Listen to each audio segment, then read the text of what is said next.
how would you like to join us in the definitive nightmare? I thought you killed Freddy off. They told you he was dead. And since you've been thinking of making it, has anything funny happened? For 10 years, he's been held captive as Freddy in the Nightmare on Elm Street series. And now he's got the last laugh. What is he doing? He's decided to cross over out of films into our reality. Wes Craven's new nightmare. Miss me?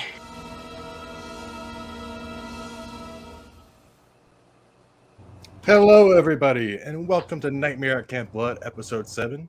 Tonight, we'll be watching Wes Craven's new Nightmare. We have two special guests. First up, we've got Chase Moser from Moser Movie Reviews. How's it going, Chase? Hi, I'm pretty good. I love this one. It's my favorite of the franchise. It's great to have you back after being on for Freddy's Dead as well. Oh, yes, that was fun. And down below, we have the wonderful Destiny Faulkner from House of the Living Dead. How's it going, Destiny? Hi, I'm good. How are you? Great. It's great to have you back on after number 4 and 5. Excited to be here again. What do you think of this one? This is Chase's favorite, and this is my favorite. What do you think about this one? This is my third favorite, but Okay, that's I pretty still good.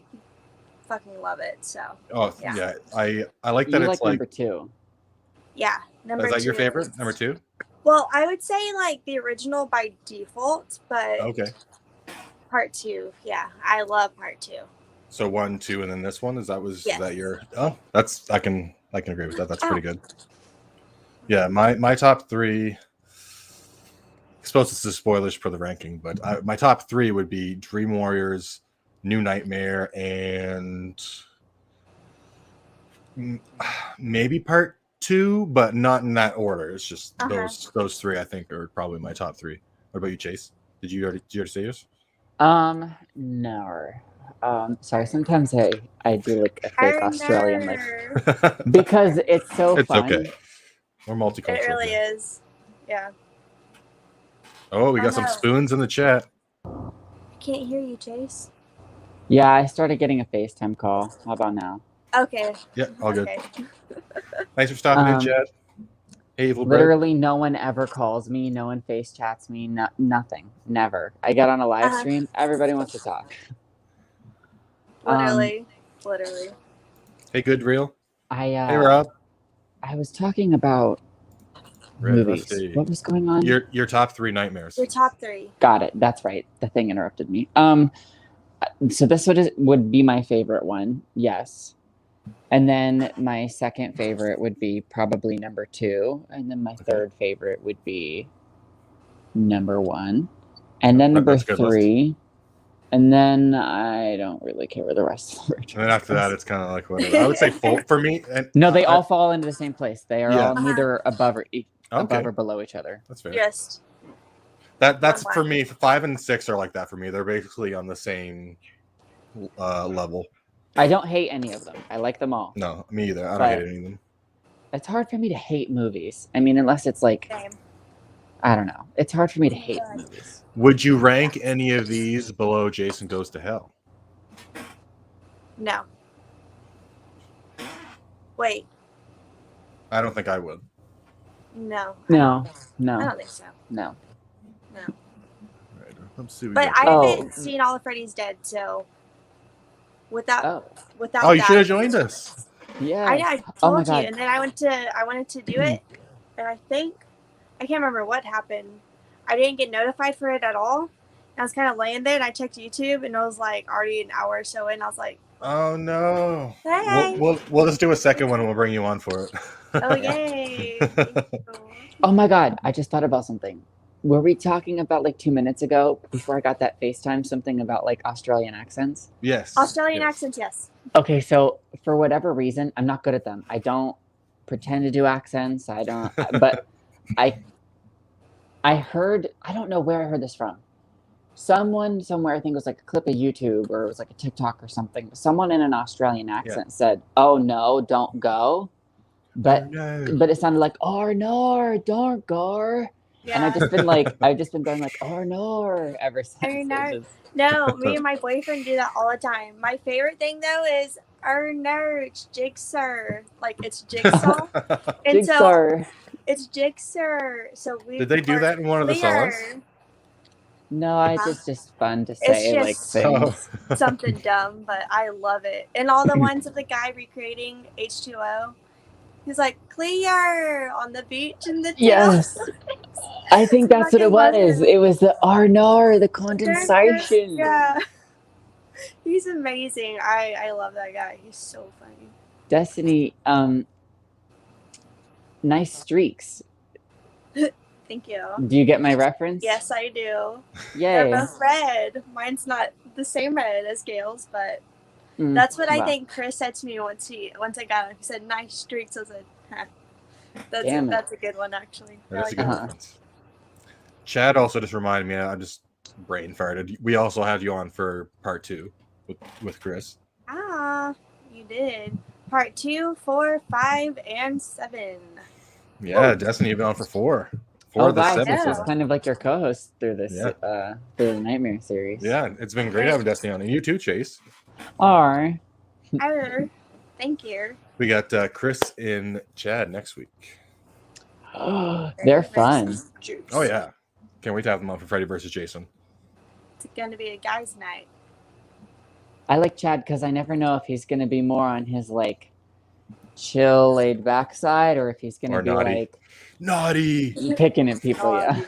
Yeah. Never know. Who's all watching with us tonight? I am. Yeah. Me. Oh, my God. How did you know? Michael and Ghostface are watching. Ooh, I wonder what Ghostface will think. He's very happy to know that this was what led to him existing. My little Freddy. I forgot. Thank you. He's going to sit right Another here. Freddy. Don't worry, Chad. We'll get you on for some of the Child's Plays. I have a question. I may have asked this before, but can you guys hear my air conditioner? Is that like a significant sound problem at all? Barely. No. I can't hear it. No. No, but also my air conditioner's on, so maybe I just hear mine. I can hear it, but I don't think it's really a big deal. I literally, can't turn it off. Well, I actually am cold, but I'm just saying, like, it might have to go back on. I live in LA, and it's literally, it's a city built in the desert. It's all cool. Probably good. Evil Bread gives us his rankings. His is 1, 3, and 7 in the same spot, which is, I can agree with that. They're like pretty much the same for me. 2, 4, then Freddy versus Jason, then 5 and 6. I actually always forget about Freddy versus Jason too. I would probably put Freddy versus Jason somewhere around like 4th, 5th place, somewhere in there, probably. Yeah. I like it more than 5 than and the 6 for remake. sure. And the remake. Yeah, the remake's easily last, and there's no question about that. I like no, let me not finish that sentence. I don't like the I like the fact that I saw it when I was like 11. Yeah. And it was the first one I'd ever seen, and it scared the shit out of me. But like watching the whole franchise back now, it's not, my favorite. If it was the only one, it would be an okay horror movie. But the fact that everything basically in the whole movie, except for like the micronaps, is just taken from another Nightmare on Elm Street movie, it just didn't do it for me. I grew up with Scream, so like hearing Wes Craven and like him being my favorite thing, and just like having this whole franchise kind of just like talked up to me. Like when I saw the remake, I was like, that's Freddy Krueger. I was like, that's it. Yeah, I hate the remake Freddy Krueger look. Oh, hey Thomas, how's it going? Thanks for joining us. Even if it's just for a bit, thanks for joining us. Thank you. Or whenever we watch the movie, I'll have to smart cast it from HBO Max. Sure, I'm gonna set mine to 0 seconds right now. Just 1 second. Oh, I should probably turn mine on. I kind of have to do mine right as it's happening, because if I don't like interact with it within like a minute, it shuts off. Really? Okay, sure. Yeah, it's weird. It's like, all right, if you're going to be watching the movie with us, guys, Smart set your movie to 0 seconds, and then we'll start in a few.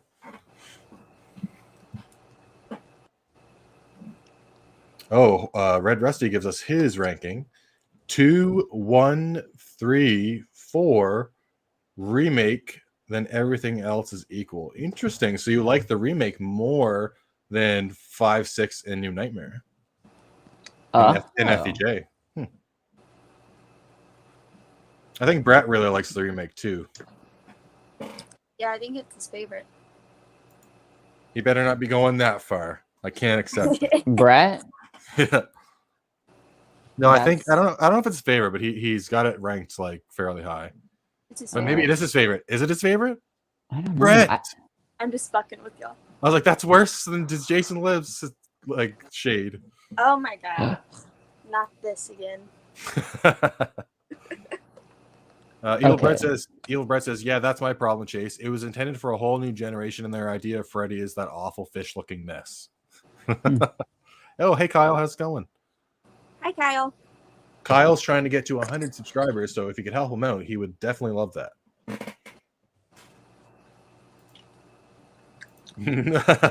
Brett, he's put me a bunch of sad faces. Just Flipping us off. How rude. here's JK. I miss your kitty. Where was it? It said hello for a second earlier. She's right here, plotting. Are you guys ready in the comment section to start? I just want to make sure that everyone's got their movie set up. If you're not ready, just tell me to wait, and I'll wait a few minutes here. So the last time that you were like live streaming Destiny with like, I think it was Chad and Chris, and your cat just kind of like hopped up beside you and behind you, and you didn't notice, and you were just talking, and you went, Yeah, because I thought he was behind. It seems okay me on for my some stream, reason. Evil Bread.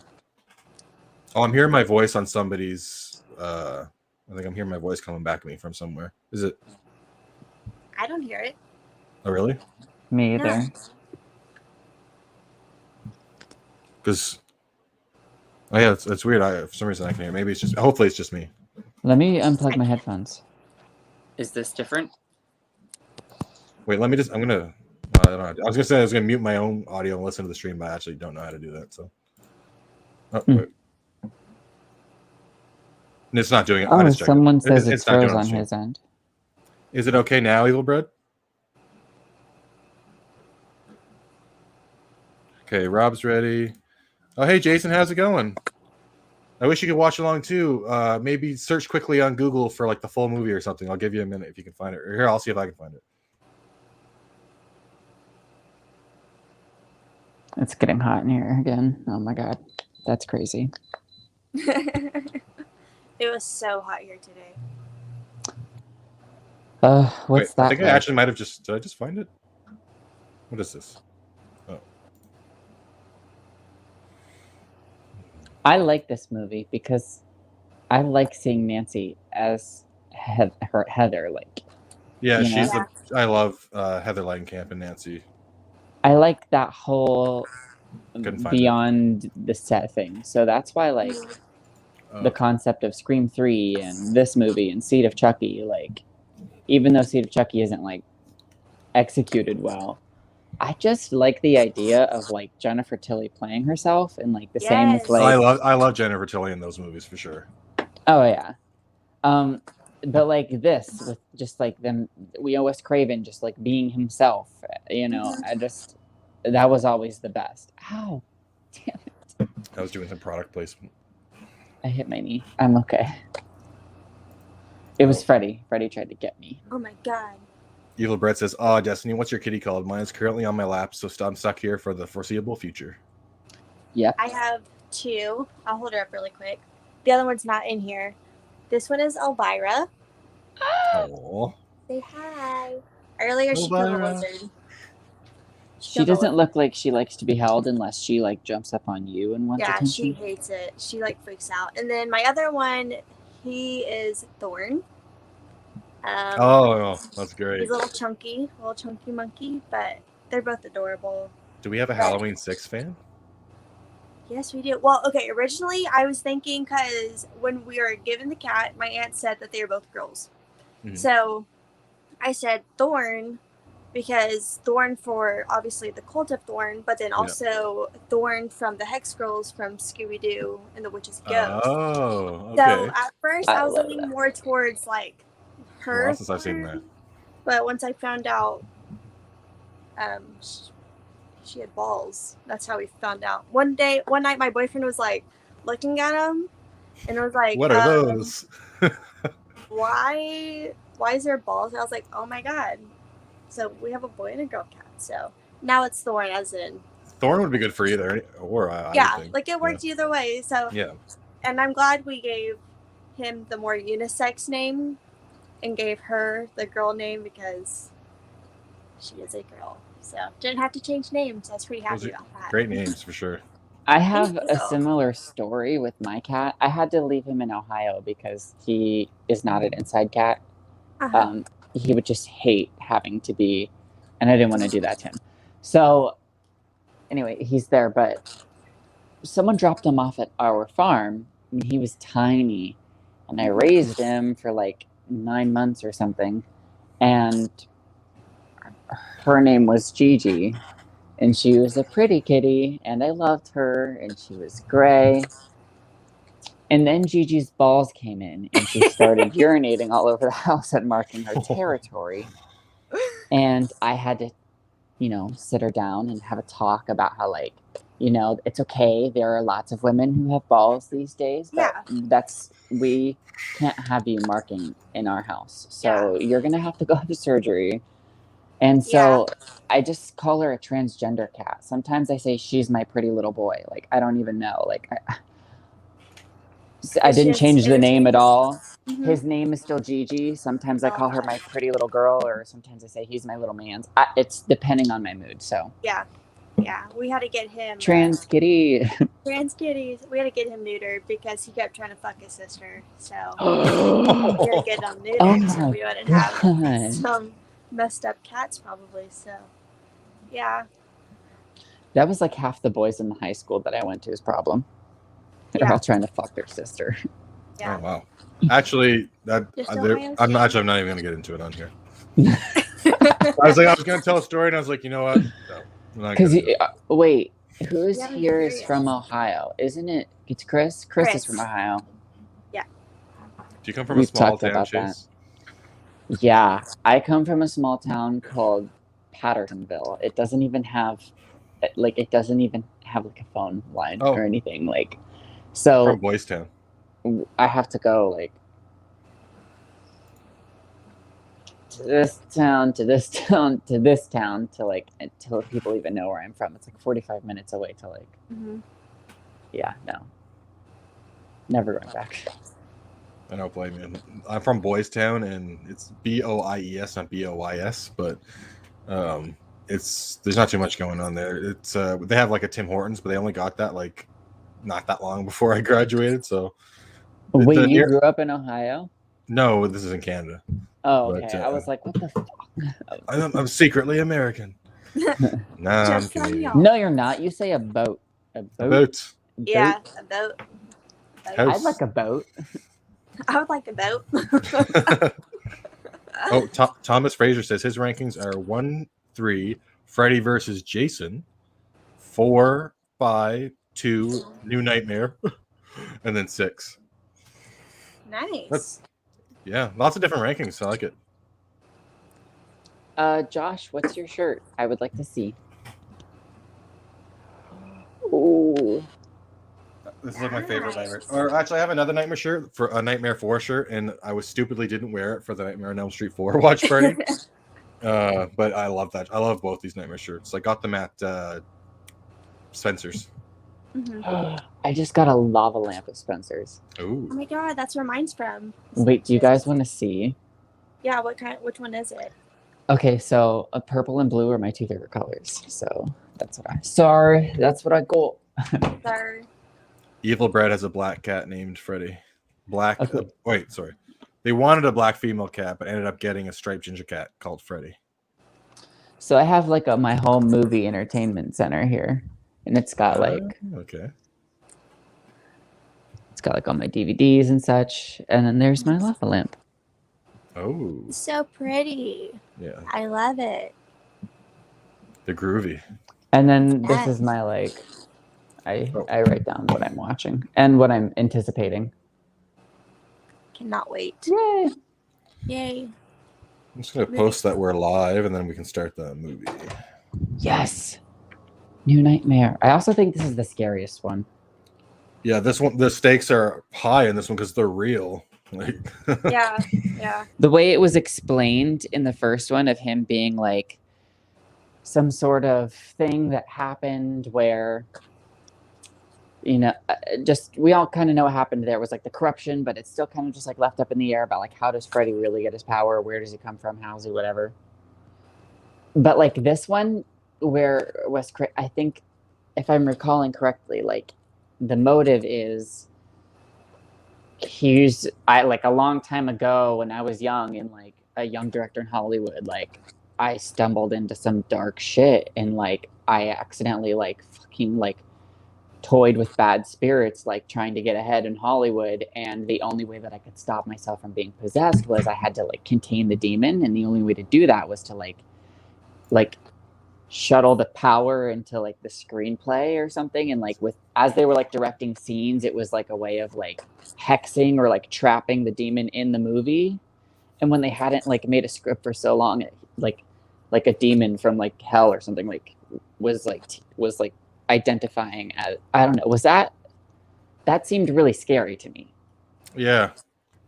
Was that what was going on, or like? Well, the basically, yeah, like there had been some like ancient force caught within the Nightmare on Elm Street movies, and it took the form of Freddy once they were over because it was used to that form because of the 6 entries, and it's the only way for it to break back into the real world was to basically like, kill Heather and take her energy because she guarded like a gate or something because she was the one who like beat Freddy originally.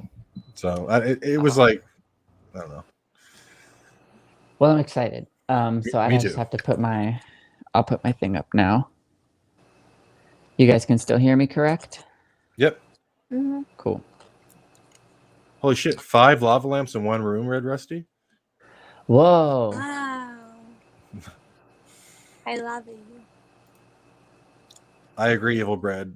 Freddy's design in this one looks really great. Much better than the look in 5 and 6. You know, I have one complaint. The leather pants. No, I don't like how green his hat is. Okay. I don't like that shade of green. I wish it was a darker green. Yeah.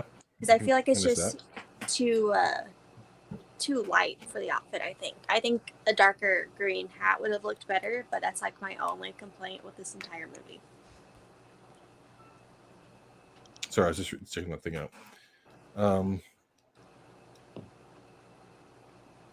Okay.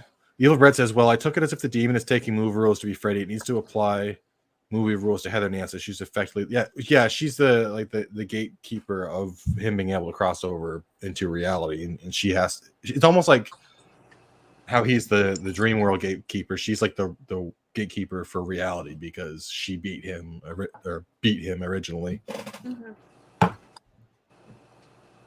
All right, so we're gonna get this rolling in 1 minute. So if everyone's ready or not ready, let me know because we're gonna get this started. I assume you two are both good to go. Oh well, I'm trying You're not doing some, to Chase, but assault my TV in public because I don't want to catch a felony charge. That's good on you, honestly. Smart thinking. Just whack it with a hammer. My old DVD player, I have to slap it sometimes to get it to work. Literally, like. Yeah, I've had machines, VCRs that were like that. You know what's weird is I have a Blu-ray player that's like that now, and it's like not hard, like it's actually very delicate, but I'll put a disc in it, and every once in a while it'll just go like instead of like spinning, and if you kind of just like knock on it, it just kicks up and starts like it's normal, and I'm like, at least it works, I guess. Yeah, I know, right? Whatever works. Okay. Thomas Fraser asks, what about the 5 blades instead of 4? I'm fine with the 5 blades in this one. It switches it up a little bit. Not that it ends up being any more useful than 4, but... No. All right, everybody seems to be ready. Ready. Evil Bread says 5 blades is impractical, but better than a glove on each hand like most Freddy cameos recently. He doesn't have... Did Freddy have a glove on each hand in something recently? He very well could have. I don't. I thought it was Wolverine that had that. Freddy's an X-Man. Oh my god. It's just maybe, like maybe the one in origin this story. movie. Yeah. All right. So I'm gonna count backwards from 5, and when I say play, that's when we're gonna start. So 5, 4, 3, 2, 1, play, and then we'll go. All right. Sure. All right. 5, 4, 3, 2, 1, and play. Where are you guys at? The ladders are coming in for Yeah. a new line for me. Cool. Or is that where you're at, Chase? Yeah, right now it says New Line Cinema, and Yeah, it's fading yeah. away. Yeah. Same. Yeah. Oh, that's super loud. Whoa. Damn. Yeah, who was that? We're gonna make fun of you now. Definitely me. It was like my volume was at like 30. I turned mine down earlier. Oh, the little hand. I got the both pixel. headphones in again. That's what I did last time too. There we go. Oh, it's already got the score. I love it. All 3 of the big 3 franchises have such great movie scores. Like as soon as you hear the Friday the 13th music, you know, even though they're not always the same in every movie, they sound so similar. Mm-hmm. You know it's Friday the 13th, and then you know the Halloween score, no matter what variation of it you hear. Like, and then the Nightmare theme too. Like I always recognize that. Yes, I agree. I also recognize. Oh my god. More blood. Wes Craven was always saying that. Oh my gosh, this is so cool already. Oh, I want to make a movie like this.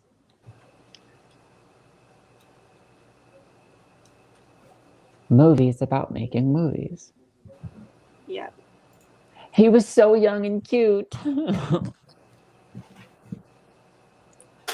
Little face.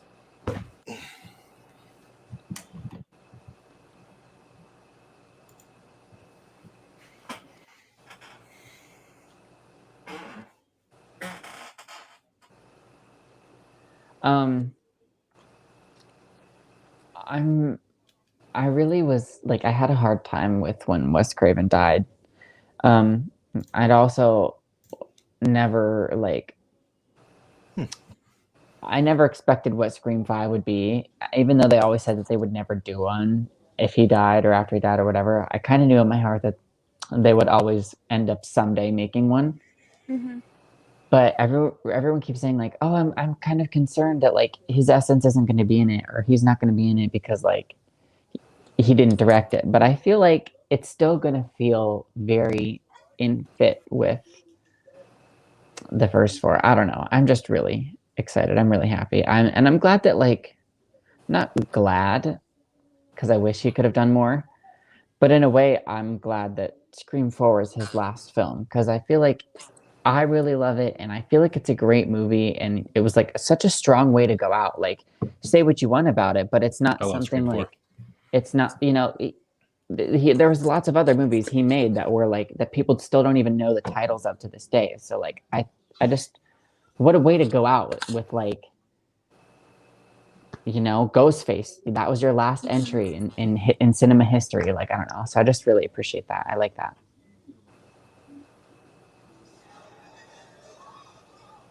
Oh my God, is this real? This is real right now. I mean, yeah. it kind of is. Technically, yeah. Yeah, and they're like, we have. Because they're dying. They do die from that. These injuries. And they're calling it like a prop malfunction. Evil Bread says in Ready Player One and in Mortal Kombat, he had a glove in each hand. Okay. Chad's Corner, or Chad, as Jason, his thought, fuck Freddy. Ha ha ha. Jason lives forever. I agree. Except for the fuck Freddy part. Except for that one part. Evil Bread, love this opening, but I was always confused. Was Wes remaking Nightmare? It was, or was it Jason X situation, Nightmare 2000? I think it was like a Nightmare 2000 situation, probably, with Freddy making a new glove and cutting off his hand. Yeah. Would have been interesting to see like what he was actually making here. I wonder if they talked about it anymore. It was a dream. She was Yeah. having a dream that something bad happened on set. But Chase is on set. I suppose it's a different glove though he's working on. I suppose it was for the movie that he's dreaming about now. So yeah, none of that happened. Except for the people dying. Yeah. You're right, Chase. It's been a And while he since I've got seen these scratched, movies. too. Yeah, You this know, crazy I've shit. been in an earthquake like that being out here in LA. I mean, not that bad, but guys like get there's little ones times all the time, whenever don't you? I've been like standing with my friends and out of nowhere, like my entire apartment just starts shaking and we've all just kind of been like, and we just like grab onto each other and like run for safety and come. It's terrifying. And That's it's gone so on for scary. like more than like 30 seconds and you start to feel like, oh my God, like this is the earth. Like, what if it just never stops shaking? Like, It's crazy. you really powerful. Nature is powerful, and we all get comfortable and we all forget because we're like, oh, the ground. We love the ground. The ground quite literally can. Scary. Chad says he wants someone to play Freddy in a fan film so that he as Jason can beat his ass. And he says JK, but not really. But not really. You could fight Dave McRae. He's playing Freddy in Dylan's New Nightmare, which is a sequel to this movie. So if you guys haven't checked that out, I would definitely check out the trailer for that. I'll play Freddy. Mikio Hughes returns. Let's go up against each other, Chad. I grew up in a trailer park. I grew up rough. You sound like me. One of Evil Bread's friends met or served Wes and his wife at the Royal Theater. Whoa. That's super cool. Look how good she looks. Yeah, Heather looks great in this movie. This is like prime Nancy or prime Heather, I guess. Good Real Hunting accepts Chad's challenge. Welcome to my nightmare, bitch. There we go. See, he got the same idea I did. I love this scene. No, we're not there yet, but when she goes to walk out and the cracks open up into the claw marks on the wall, I really like that. It reminds me of like Nightmare 4 with the slashes in the lockers in the hallway. It's not quite the same as that, but I really like that. And she's kind of like, what the fuck? I like the fact that I was pretty sad when he died too, Evil Bread. I like the fact that she, whenever they were doing this in like 1990, whatever, 6 or something, 94 maybe. 94, yeah. I think that it was really cool about, you know how like the Halloween franchise now has so many different timeline resets. Yeah. Well, she was killed off, and then in another movie even has a grave. So like, I'm wondering if like was like this set that they're working on right now. Is it like a direct continuation from like? Is it a direct sequel to the first one? Mm-hmm. Well, the set that I suppose Chase is already hired. Wes, the way I look at it is Wes has already there been a character in this movie named Chase? It's her husband. Okay, cool. Okay, great. Yeah. Well, because now I was just confused for a second. I was like, I know I'm a star, but like, I don't. Come on, guys. Yeah, Chase is already working on a set, but he doesn't tell Heather. But I think what it is Wes has already been having dreams by this point, so he's already written some of the script, which would have been probably Nancy getting all of her phone calls before this and the letters and all that. So like that probably has already been going on in the background. So some of the script is already written. So he's already hired people to like work on the new movie. And this is just the day when they finally get to calling Heather to bring her in. Because Bob Shea brings her in. It's like, you guys have all seen it. Bob Shea brings her in and he's like, hey, we're working on a new movie. We want you to be the star. So I think they've already got a significant portion of it done by this point. Because literally by the time she goes to see Wes, the stuff right on the screen is what she's literally just said. I love that. Yeah. Makes you wonder what else is in this real world of theirs if a demon like Freddy can come through the movie series like that. Oh yeah, it's interesting. It would be cool if this movie and Scream took place within the same universe, but I don't think that would be ever possible. It would put Scream into the realm of supernatural things, and I don't want that. Yeah. Although I wouldn't surprise me if we got a supernatural killer like Scream 10 or something like that. Well, Don't if fuck it with wants the to be like original. its own spin-off franchise, like I don't know. Here's what I think. I think American Horror Story has done so well, and then it even now has American Horror Stories, where that's like every episode is its own thing. I just thought of the perfect idea. I don't know if it's something you said, Chase, that made me think of it, but you guys both saw Fear Street, right? No, Yes. no. I didn't see I'm Fear Street. waiting to watch it with my boyfriend. We want to do the trilogy together. Okay. I'm going to say something. I'm going to try to not be spoiler at all, but Wait, there's a what scene- if I just like Yep, take my that's fine. headphones out and then you I'll guys like give you a wait thumbs to up see- when Yeah, it's okay. yeah. So you remember in Fear Street Destiny when later on like all the killers are coming in together and like converging on them? It'd be cool if they did a movie where there was something going on in like the real world where all these killers from the movies are being summoned into reality. So like you could have Jason, Freddy, Michael, and all of them in the same movie in the same world, but not actually being them. So then you could have like Freddy, Jason, Ghostface, Leatherface, like everyone coming after a group of people and have it not be like affect the actual movie timelines. I think that'd be really cool. That would be really cool. That would be fun to see them all on screen together. That would be amazing. That would be awesome. Because then that would be the only like supernatural Ghostface we could have. It's fine, Jason. Hello. Hello. Hi. Okay, so you know how American Horror Story has done so well, and each season it's its own thing. Yeah. Scream season 3 already tried to start doing that, and it was the MTV series, and then it was a VH1 series, and if they could just move it to FX and let it be gory, I think it would make it be really good. And then every single season, you could have a new final person or a new Ghostface, a new reason. Yeah. And that way, if you want to experience something, like if you want to experience a supernatural Ghostface, like cool, there's a 6-episode contained arc about that, or like there, you know, you don't have to ruin the movies. I remember whenever they were announcing, like, oh, is this new Scream movie even gonna like, you know, have Nev Campbell in it? And I was like, of course it is, because they're not going to make a Scream movie without her. Because if you want to see Ghostface material without those 3 people, then there's plenty of ways to do that. It already exists. Like the movies are for, you know, that's almost how I feel. So I'm not worried about Scream 5. But also, yeah, like. I'm only worried about Scream 5 in the respect that I'm like, Sydney, Dewey, and Gail, I don't want you to die. No one's gonna die, I think. I don't want anyone to die. Me either. I know a lot but of you know people what's are. funny? She, that nanny right there, plays the mom of the final girl in Scream season 1. Yeah, she does. Oh my god, yeah, that is her. I remember when I was watching I the know time, I was she's like, familiar. That's pretty cool. She's in a bunch of horror stuff, actually. That's cool. No, because you know, it's because like in the Scream TV show, she was like, "Oh, whenever I was younger, you know, someone was attacking me and someone was after me," and it's like, here it is. Yep.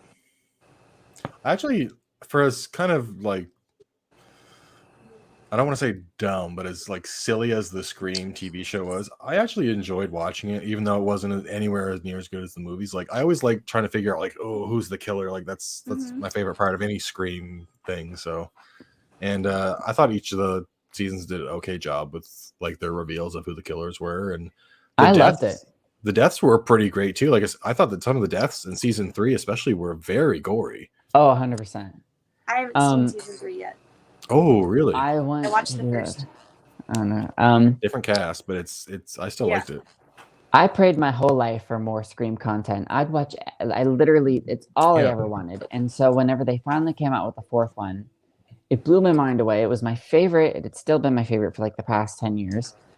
And I just remember anticipating and wanting it and like hearing every little like nugget of information and like signing every petition for like, please let there be a show.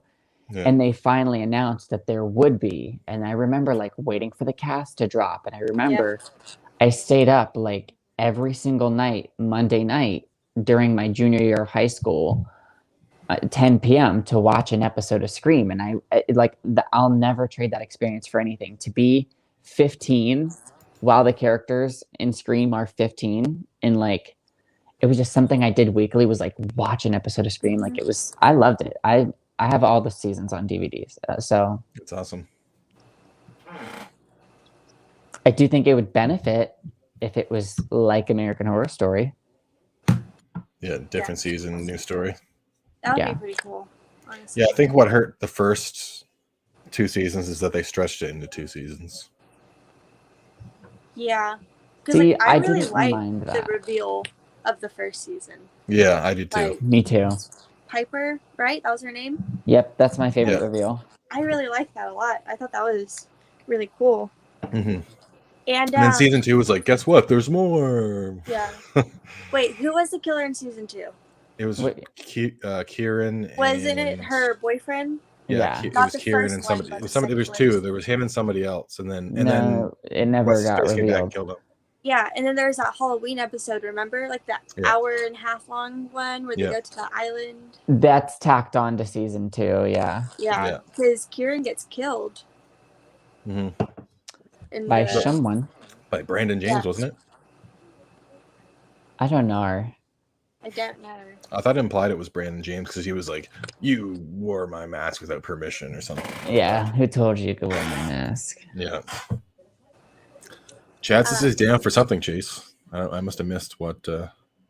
Oh, he said something about I need someone to play Freddy so that he could be the Jason and whoop their ass. And I said, okay, I'll play Freddy. I was like, let's go. I grew up in a trailer park. I can get rough.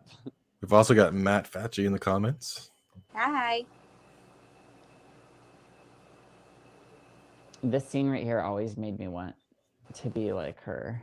Just in a sense of like, I always just wanted a studio to like pine after me, like, please be the star of my scary movie. Like, I guess I'll have to be covered in blood. Eel Brent says Robert sitting through a 4-hour plus makeup job for a 2-minute TV cameo. That's because he didn't want to do the makeup at all, like basically after this movie because it took so long to get through, but he did it for this little TV cameo.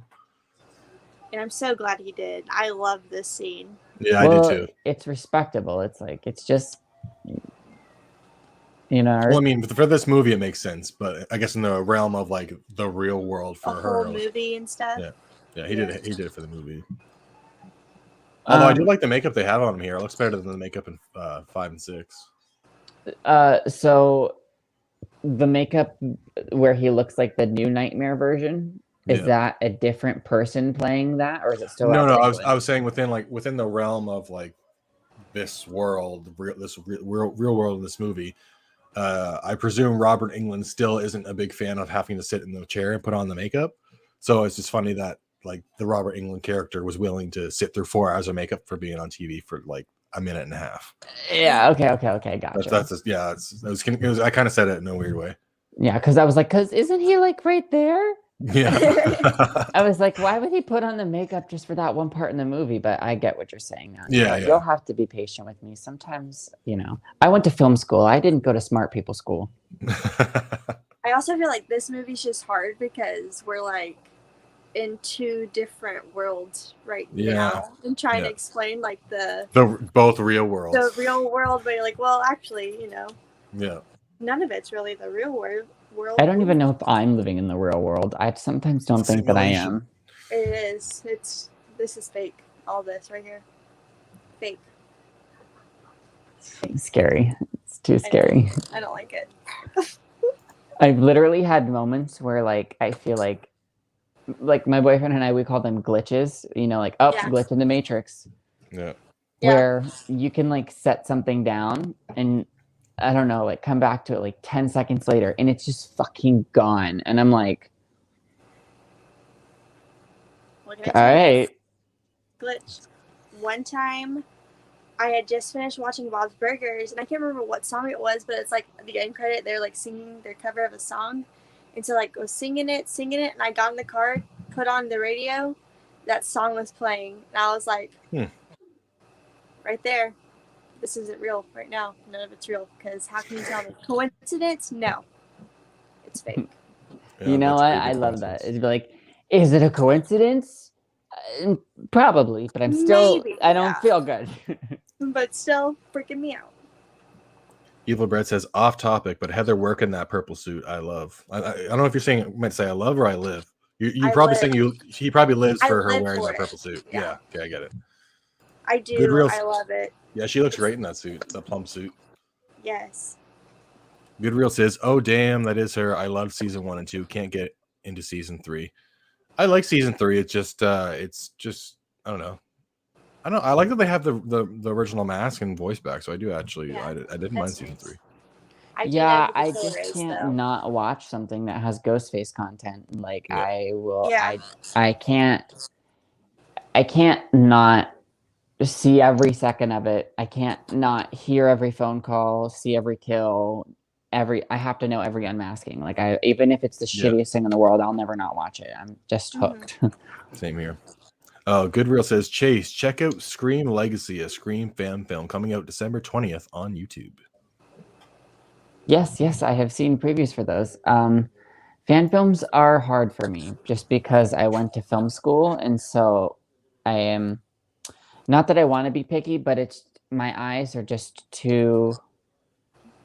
I was literally studying to be a script supervisor for like almost a year, and my brain immediately goes to being like, how professional is what I'm seeing?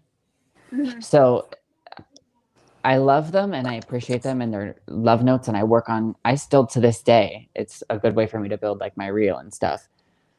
But it's hard for me to watch fan films of like Scream because like I just said, like it's so close to my heart that it's like sometimes I feel like I have to be careful because I don't ever want to hurt anybody's feelings or not like something, but like I don't want to be critical, but like I am a little bit like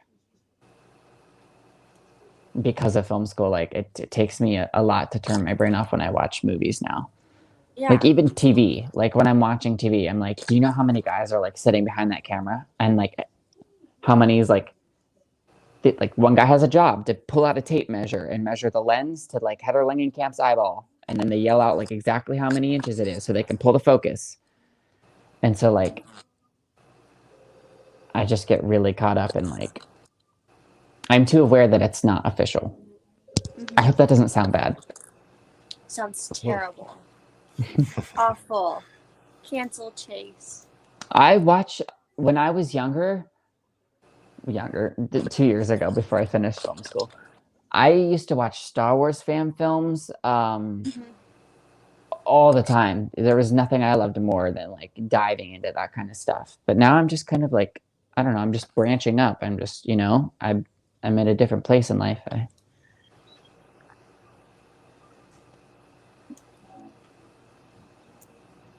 Evil Brett says, I love how Heather's a low-key bitch in this one. I just think she's just like she's just not in the mood. She's been dealing with this stalker for a long time and she's just had it. Yeah. Stalker. And once your kid is involved. Yeah. Yeah. Like I think she's over it. Over all the bullshit.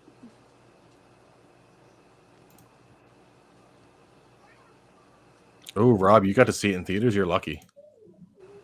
Oh, the new Nightmare?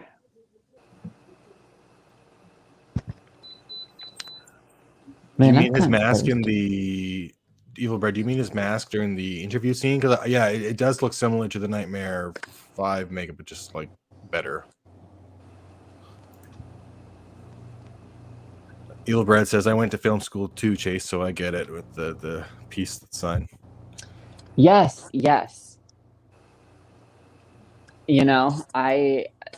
Sometimes the only time I can not think about dissecting a film like that is if it's something like Lord of the Rings or like Avatar, something that's just so otherworldly that I can't possibly fathom people filming in the terrain of New Zealand. Like that's hard for me to fathom. So it's easier for me to lose myself into that because I'm like, oh, it's this whole world. But like literally just like putting any actor on set, I'm like, I know how tall that wall is. I know how thick it is. I know where their trailer is. I know where they go to eat lunch. I know how many times they're allowed to pee a day. Like, that's why I love movies like this, where they're talking about like, oh, I can't get this prop in time. Like, that makes sense. Even though I definitely did not go to film school. Whenever you start watching more behind the scenes stuff and like watching them like actually like I watched Victor Crowley like the special feature for it, and it's like him making a movie. So you get to see all like the parts that they're doing, and then when you know stuff like that and you rewatch it, you're like, oh, I know what they're doing right now to make it look like the plane is going down, or that's there are people running back and forth to make it look like it's a plane. So when you watch them like dissect it, it's like, oh, that's kind of crazy. And even like Adam Green and Joe Lynch, Adam Green did like Victor Crowley, and then they have a podcast together, and they're saying pretty much the same thing. It's hard once you work on movies and work for movies to not watch a movie with that mindset and to turn it off. And now that I pay more attention to like behind the scenes stuff, I can definitely see that. Except for I feel like I can turn it off right now. Like most of the time I can just like watch it and just watch a movie. But the more I think I get into it, the less I'll be able to stray away from that thought. Yeah. It's kind of just like a sensor. It's like a trigger. So it's like, I can watch Scream or, most movies and everything and be like, this is fine. And every once in a while, someone will give a line or someone will say something, and I'll just be like, oh, I'm totally watching a movie right now. But then there's other times, like, be it just a bad movie or like whatever is going on, it's just so obvious that whatever's happening is being filmed. Like if it's not a reality show and whatever's happening is just too obvious, then I'm like, I don't know how to digest it. I don't know.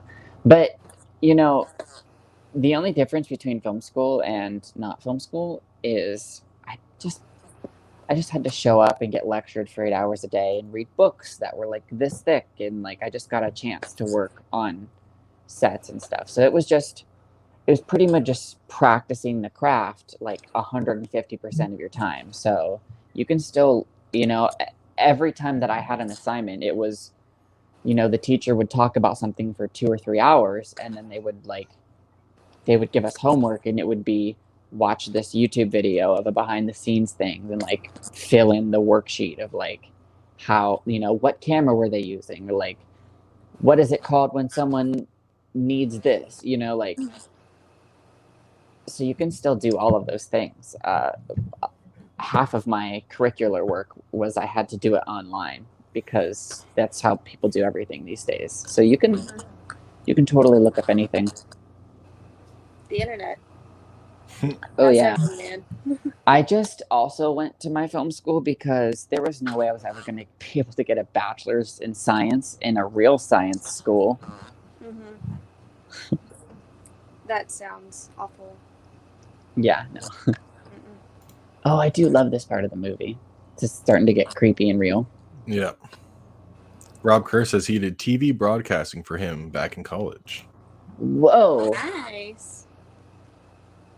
That's like news announcements and stuff, right? Like Gail Weathers. Chase Thomas says things that move on their own are ghosts, not a Matrix glitch. Yo, maybe he's haunted. Maybe you're haunted, Chase. That's because the world is haunted. If ghosts are real, oh my god, and I love Crimson Peak, so ghosts are real.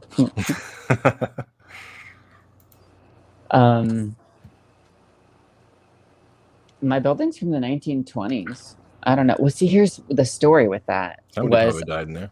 I was cleaning my apartment, and I just like took out my trash can and I tied it in a knot, and I set it by my back door, like so that the next time that I walked out onto my balcony and down my steps, I would take it to the dumpster. And I tied it up, and I got a call from my boyfriend. So I go into my bed, from the kitchen to my bedroom here. I dropped what I was doing, dropped the trash bag, left it in my house, in my kitchen. And I answered my phone call in my bedroom, and I'm laying on my bed, just like talking away. And I'm like, oh, how long do you get here? And he's like, oh, about 20 minutes. So we just sat there, and I just start talking. And the next thing I know, he's like, okay, well, I'm parking. I'm gonna get off the phone and come inside. So I said, okay. And I get off of the phone and get out of my room and go downstairs and meet him downstairs. And we walk up and I come into the apartment. And I was like, okay, I just have a couple more things I need to take care of. Like, I have to take the trash out. And I go to my back door to take the trash out, and the trash bag is gone. And like, my door's locked. I didn't put it on the balcony. No one came in. Like, it was just gone. And I can't figure it out to this day. There's somebody living in your walls and they're eating your garbage. Oh, that's scary. And now Right. I literally, I know it sounds so stupid. Or like, maybe I was like so hyper focused on cleaning. Nope. No.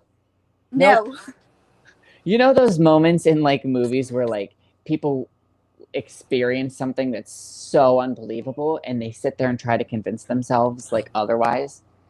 It's so natural for humans to do that. But I swear to God, I swear to God, unless I had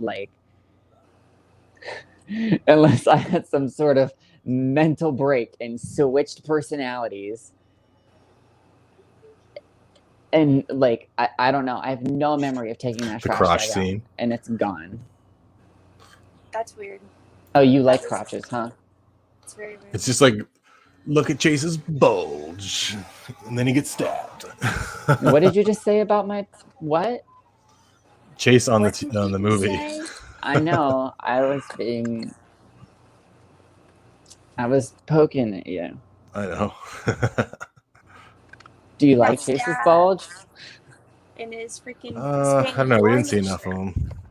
He was lying to Heather, so maybe not. Pants weren't tight enough. That's the problem. Goodreal says fan films actually care about the stories they tell versus Hollywood for the most part, only caring about making money off it. Yeah, sometimes you can get a good director that cares about what they're doing, and like people who actually care about the project they're doing. And other times it's just a cash grab straight up. But I disagree, because there are people out here. I've seen people put ranch dressing on vanilla ice cream. You can't fucking tell me that everybody's ideas are worth something. And I just feel like anyone could just go out and make, there's plenty of good fan films. I still love them. That's not what I'm saying at all. I just I don't know. I feel really protective of like, it takes a lot to get something cleared by a studio. It takes a lot to hire people, And I get so excited every time that I get hired for something and I get to go to like Sony Pictures Studios, and people work very, very hard. And I've seen people, who were like slacking off, or like someone told a sexual joke and the director was like, do you realize what we're trying to do here? We're trying to film Goldberg's, like, and like they were fired right then and there, like, because I mean, like, I don't know. I just feel like for the most part, people in Hollywood, like, as much as there's bullshit, like, there's, for the most part, there's 300 people doing a great job, and then one person like Harvey Weinstein, and then that's all that anybody talks about. Rightfully so, they should address that situation and get it out of there, but, like, don't, there's plenty of people in Hollywood who care. Do you guys mind if I go get like a drink of water really quick? Oh, I'm thirsty. yeah, for sure. No. Oh wait, I think I like this scene, but in a second. This is when she throws up the pea soup. Yummy. That's what it was, right? She had pea soup in her mouth or something. That's what they used for her vomit in this scene, I think. Oh, who just knows things like that? I think I watched. I don't know if it was in like the Never Sleep Again documentary, or if it was in the special features for this movie. I just remember them being like, "Yeah, so we put some pea soup in her mouth, and it looked like the consistency of vomit." So, and Heather said it tasted good. I'm pretty sure it was like all just talking about this pea soup vomit. I feel bad for her. I literally don't know what I would do if I had to go identify a significant other. I would have a seizure. Yeah, it'd be tough. I would have a seizure, and then I would die, and then someone would have to come identify me. I would definitely just like pass out on the floor. Like, okay, I'm going down. I had a relative die in front of me before, and it was pretty. It was weird for sure. Yeah. If that's a way to describe it, but Yeah, it's strange. That's like my mama when she died. She had cancer and we were at the hospital, but we were in the food court getting food because we had been there like all day, and then like we got a call saying like we need to come up right now, but by the time we were already up, she had died already. But we like sat in the room for like an hour afterwards. Just everyone was there, just sitting there, and it was really, really weird. Yeah, because she was like right there, and we're all just Yeah. chilling. I was like, I really don't want to be in here. Like this doesn't feel like I just want to get out. Well, imagine back in the day when they used to prop the bodies up and take pictures with them. Very What? weird. They did what? You never seen that back, like old photos from like way back in the day where they would Yeah. like prop the dead bodies up and take like family photos Like with sitting them? in a chair and stuff, Yeah, and they would like yeah. take like family portraits with the dead Yeah. bodies. Yeah, it was I didn't know something. that. It was something. Very strange. I'm glad we don't do that now. Yeah, I'm glad that's not a thing anymore. Yeah. Evil Bread says, I studied film theory, so every single horror film is about vagina monsters or demasculinity. Vagina monsters. I really love how they equated the Freddy demon to Hansel and Gretel. The allegory of horror iconography to folklore is especially great. Yeah, yeah. That's a good point. She's gone. Yeah, she's like throwing up my soup and I'm out of here. This. This scene reminds me a lot of Alice's brother's death in Nightmare of 4. 4. Yeah, 4. I wish they had Johnny Depp for this scene. He's like, they didn't ask me. Isn't that what happened with that? I think it's because they said they thought He you wouldn't would just do it? say no. Yeah. And he's like, they didn't even ask me, and I would have did it. Yeah, that would have been really cool. I like that we have some Rod's some there. people in- There he is. Yeah. Is Team I thought there? that was I don't think so. No. I think it's just him, then people from New Line Cinema, and then the dad there. I think that's it. It's funny they got Johnny Depp back for Freddy's Dead for like one scene. Now, why the hell didn't they ask him? I know, like, he was in that one. Why wouldn't he probably be in this one, you know? Like one that actually has Wes Craven in it. That was a Yeah. brain fart on their end. Definitely. Huh. This scene scared me so bad when I was younger. I first look at like the new Freddy. Yeah, I definitely probably had a nightmare about this at one point when I was a kid.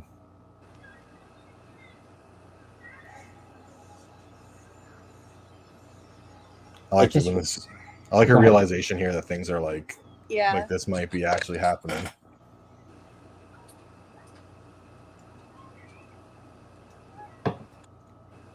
What were you gonna say, Chase?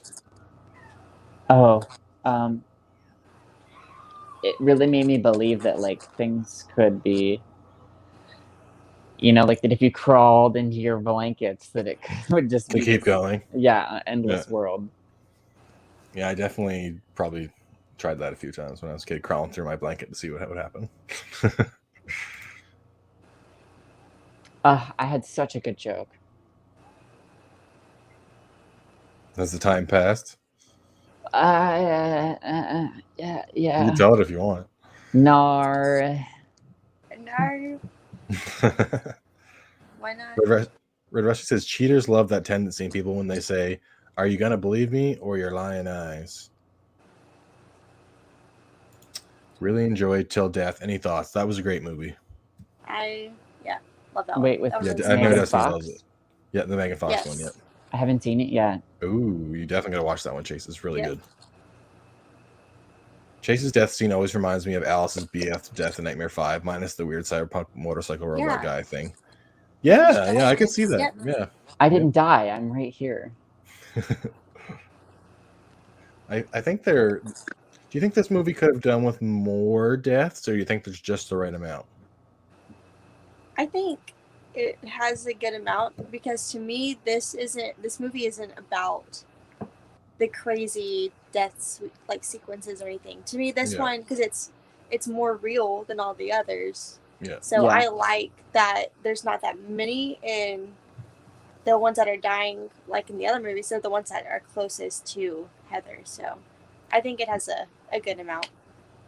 Do you And they're think that the impactful. Freddy we're seeing is partially actually Robert Englund?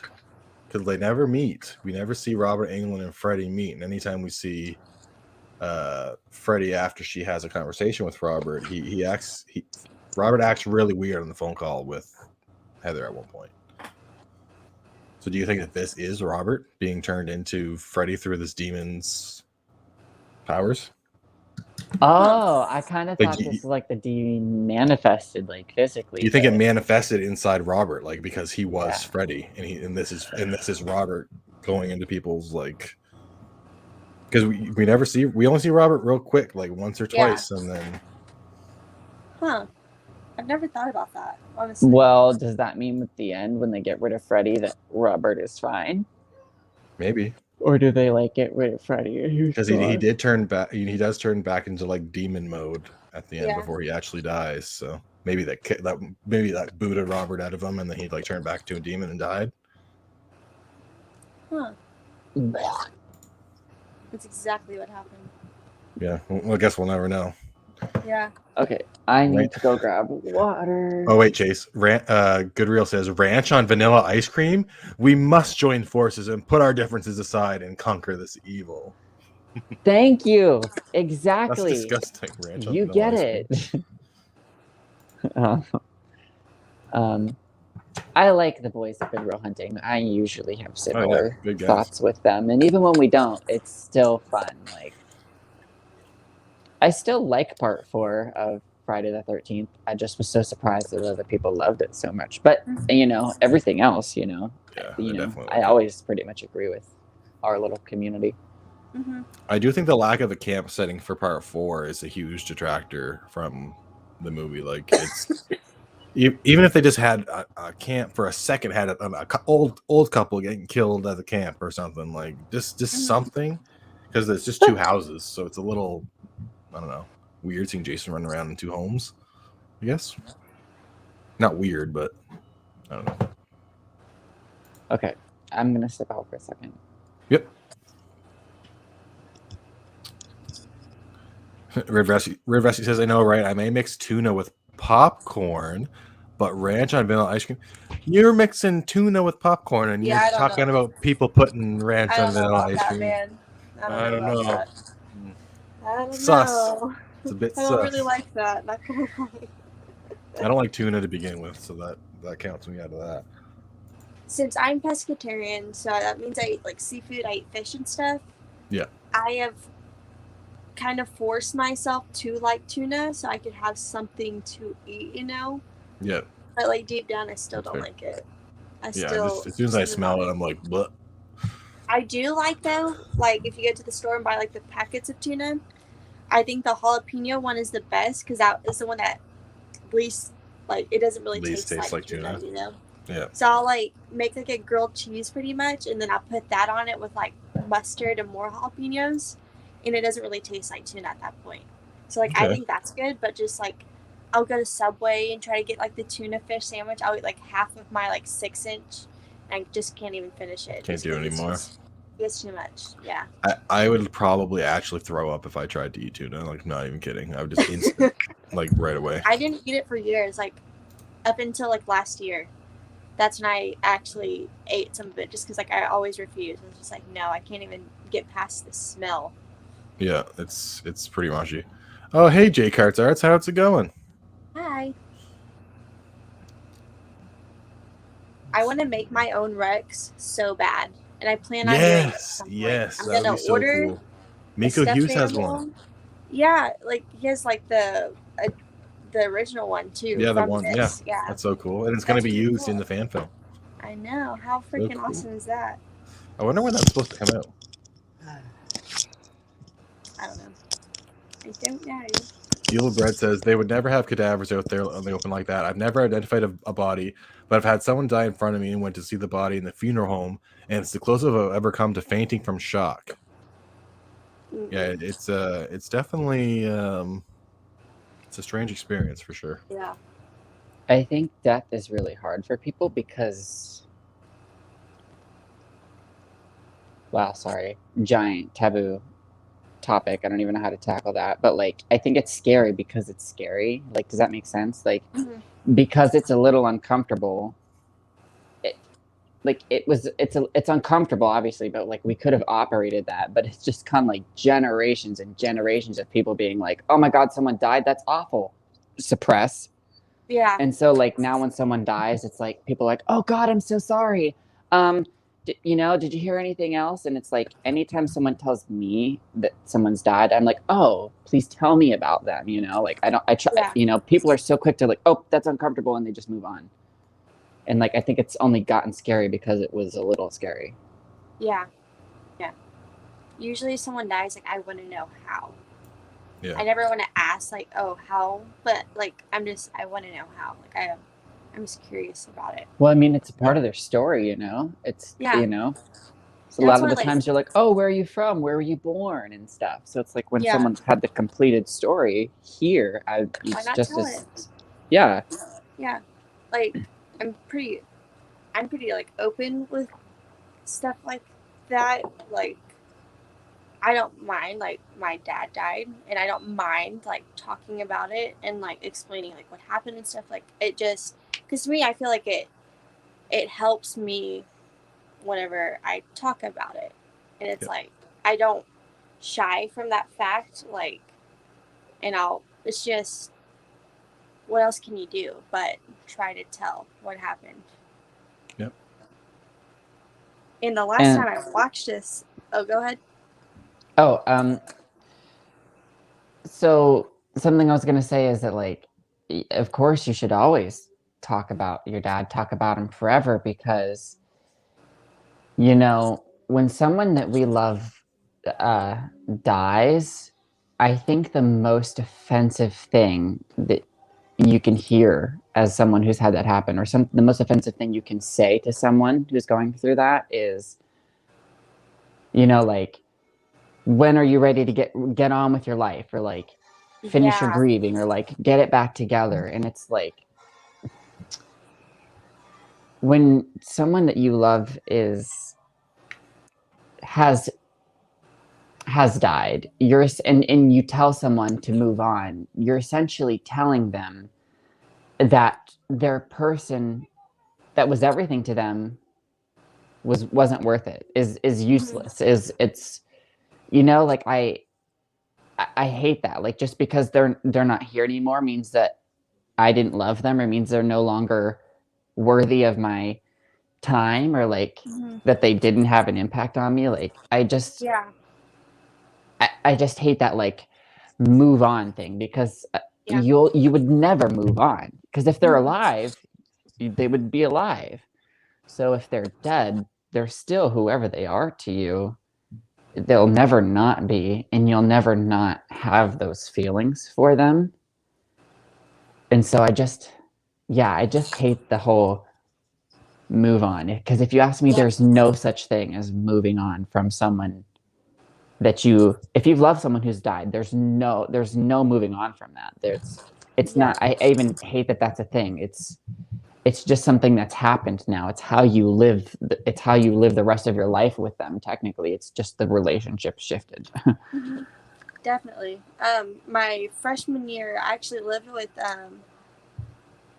they weren't like necessarily like my aunt and uncle. They were more of like my second cousin or whatever. But like I just called them my aunt and uncle because they were like that age to be my aunt and uncle.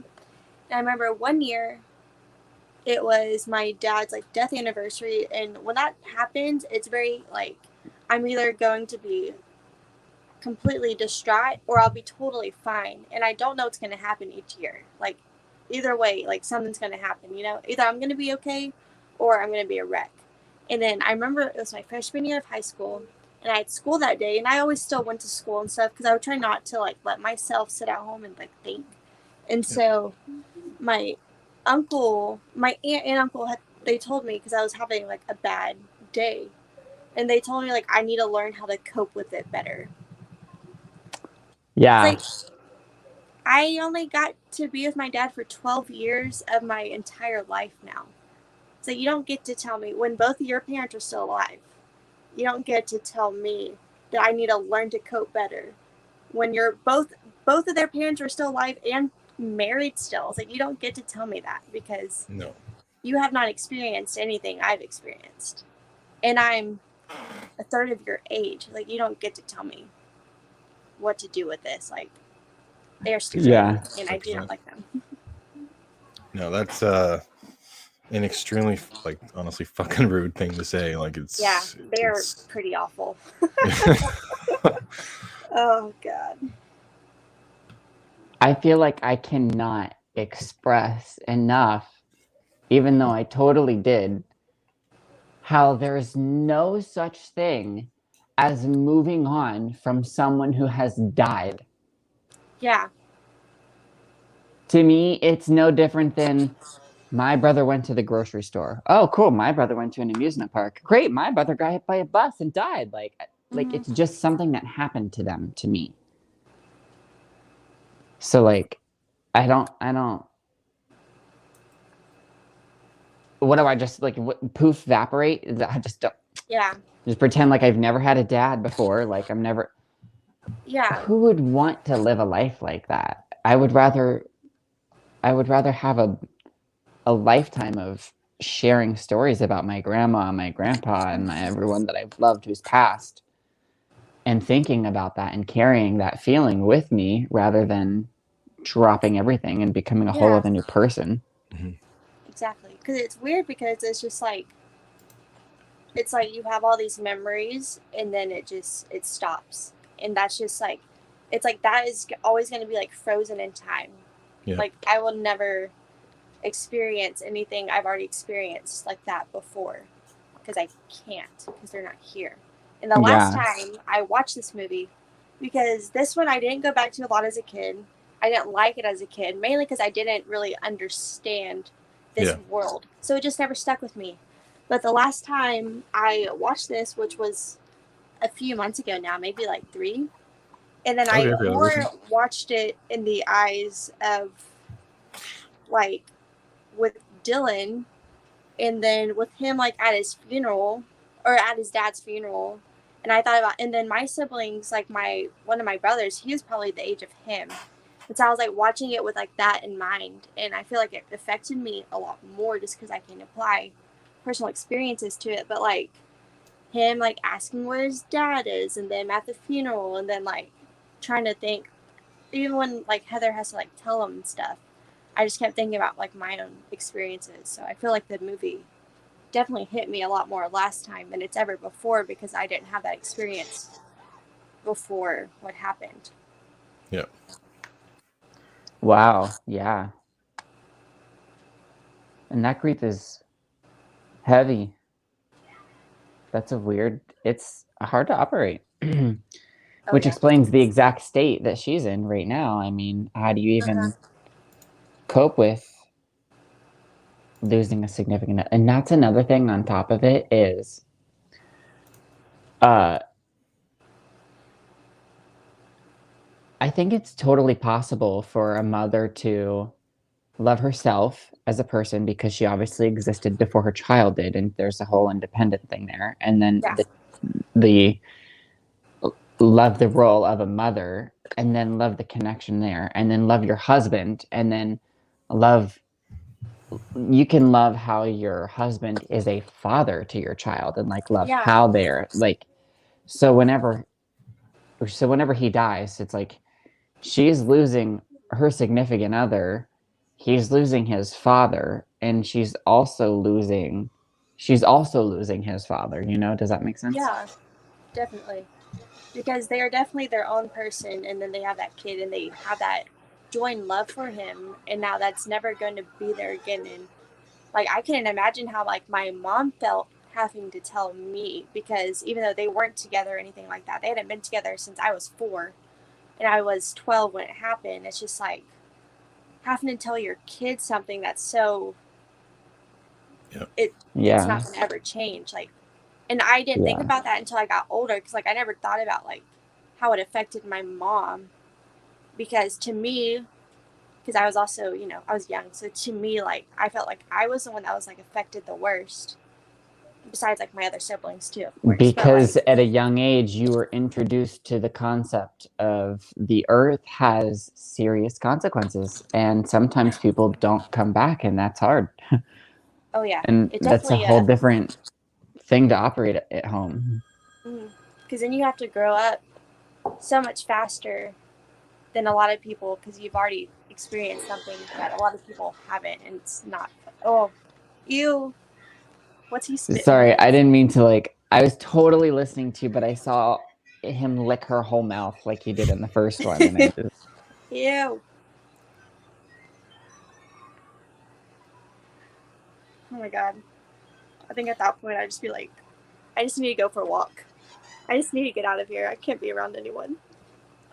Interesting observation for this scene. He's able to lick her through the phone like that from the original movie, but she's awake there. Do you think because Dylan is dreaming, kind of like in Dream Child, he's able to affect her? Oh.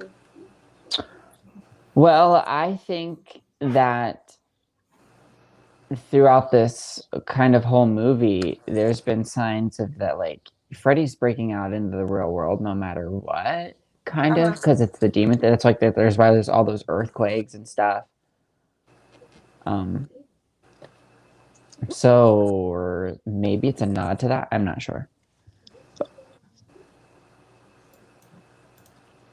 Kyle says the events in this film revolve around Heather having a stalker in real life. In real life, she did have a stalker, and Wes Craven got her permission to add it. Oh. I never knew that. No. That's terrible. Josh, how are you feeling about this movie so far? It's great. I love it. We're just getting into the good stuff now, where everything's starting to like. I love I love all of it, but especially like the second half and really like the third, when everything starts ramping up, really like blends together and it crosses like that. We're in this world and now we're completely in a nightmare movie. I think it's fucking brilliant. I love it.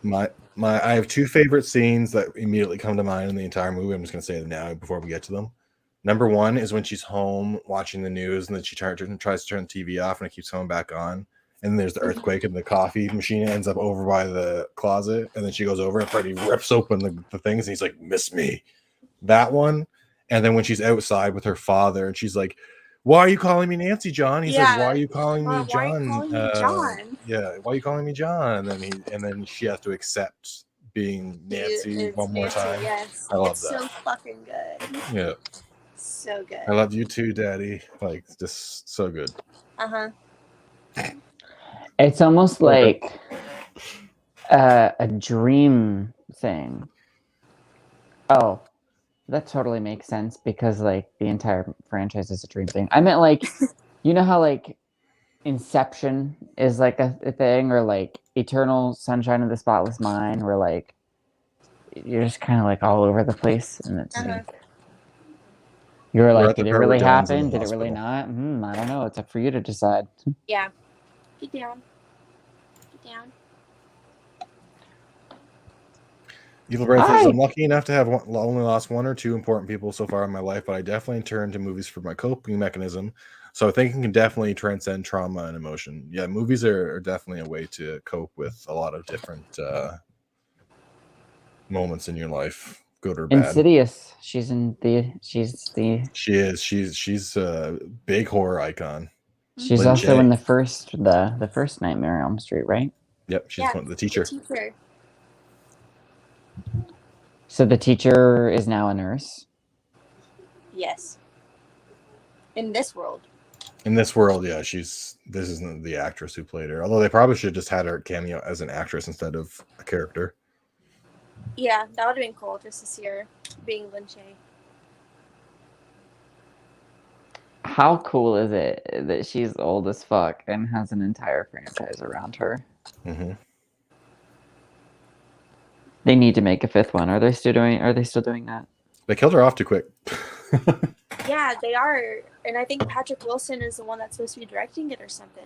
I feel like it needs to pick up after Insidious 2. Yeah. Can you stop it? I've been waiting to see what happens after Insidious 2. not my entire life, but My past 12 years. since 10 it came years or out. whatever. Yeah. I agree, Ethelbred. What do you say? He says it's the idea of the mother being blamed for her child watching this stuff.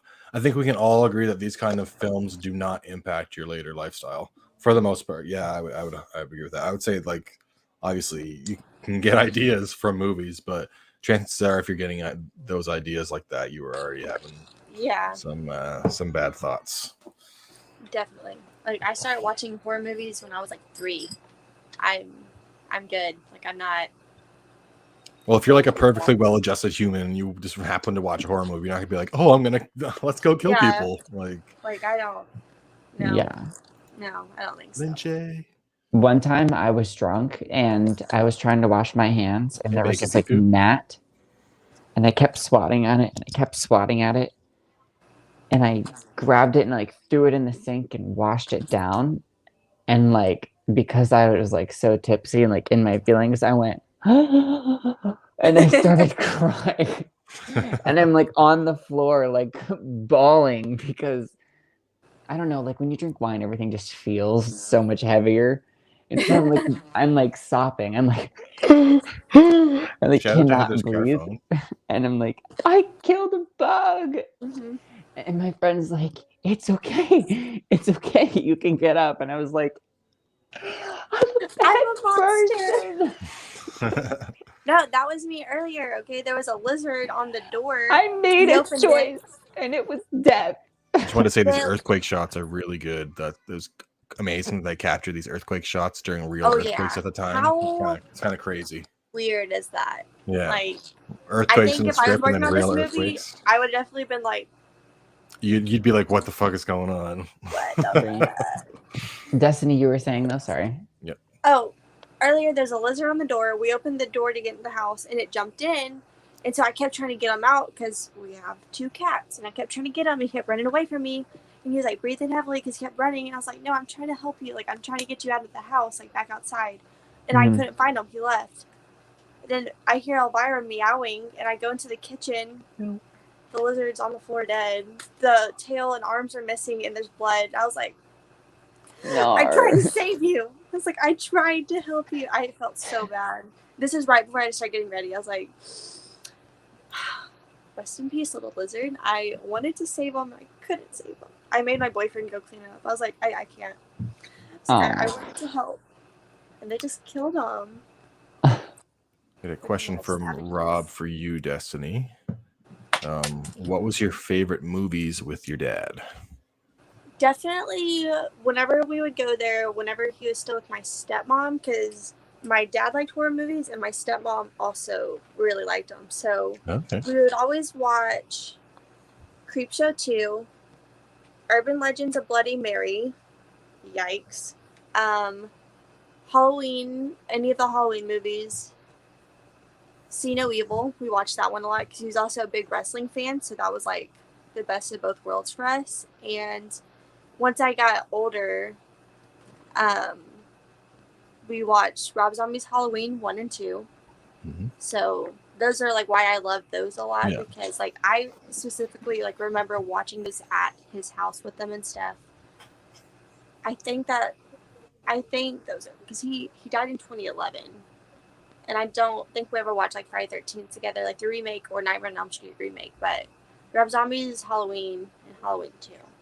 So once I got to meet like a lot of the cast members from it, I was just like, this is like nice because like he helped me with my love of this, and like even though he's not here with me to meet them, like I know he would be so happy that I got to meet them. Yeah, like, I know he would love that. Wow. You know why? That's what I mean by like there's no moving on because, and I don't think you ever should because it when you love someone like that, whether he's alive or not, you went there to the convention and met those people, and your first instinct was to turn to your favorite person and say, hey, look, and then it's only in that moment where you're like, I can't, that people get heartbroken and overwhelmed, but it's like, that's why love never like that's what they mean when like love never dies. They don't mean that, they don't mean that fucking Jack should have survived the Titanic because it was possible. they mean that feeling that you have for someone, like, oh, I love my dad and we watched Halloween too, so when I went to the convention my first thought was tell my dad. Yeah. That's how it's unconditional. Yeah. Wes What Craven's so time code do you guys skinny. have? I just had somebody ask what's your time, what's your time right now in your movie? I have a minute. Oh, wait, no, sorry. An hour, 4 minutes, 43, 44, 45 right now. Awesome. What about you?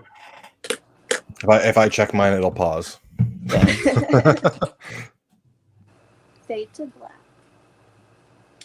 Rob Kerr says the music scores are awesome in this. I agree. Mm-hmm. Oh, yes. Okay, this is my favorite scene. Study now. This is it. I love this scene so much. Or one of my favorite scenes. And Heather also is really rocking this like jean jacket. It looks great on her. Yeah. I love her voice. Yeah. I really would love to see her return for a Nightmare movie, even if it's just a cameo or something. It would be really great to see her back. You want to know something cool? So, yes. Dead Meat, like James and Chelsea, they're getting married, and Heather Langenkamp is going to be like their officiant or whatever it's called, like the person that's. Oh my god, that's amazing! Awesome is that? Oh, jealous. That's really cool. Like, how many people can say that? I know, right? Like, because they had met her at like one of the escape rooms that she was hosting and stuff. And then like she came on for like an interview on their podcast, and then like they really hit it off and stuff. And they asked, because she's like ordained, and she said yes. Like, and it was so cool. Like the first time I met Felissa Rose, we were talking about like, oh, how did you find Sleepaway Camp? And I was like, oh, I found it through a Dead Meat's channel. Where she's like, I love James. She got invited to their wedding. I was like, that's where so she's gonna go. That'd be cool to go to their wedding. There's probably so many different horror people there. Right? There's gonna be so many I was just like, that is so fucking cool. Like, that is amazing. I was like, that's like the horror dream. Right? Like, I'm actually like so overwhelmed hearing this. I'm like, when she told me that, I was like, oh my god, that's incredible. What? It's like, because they're like friends, and I'm just like, that's amazing. I love them all. Here we go. Earthquake time. Closets open. And that TV. Yeah. TV, yeah. I love the TVs playing, not plugged in earlier, too. That was cool. Mm-hmm.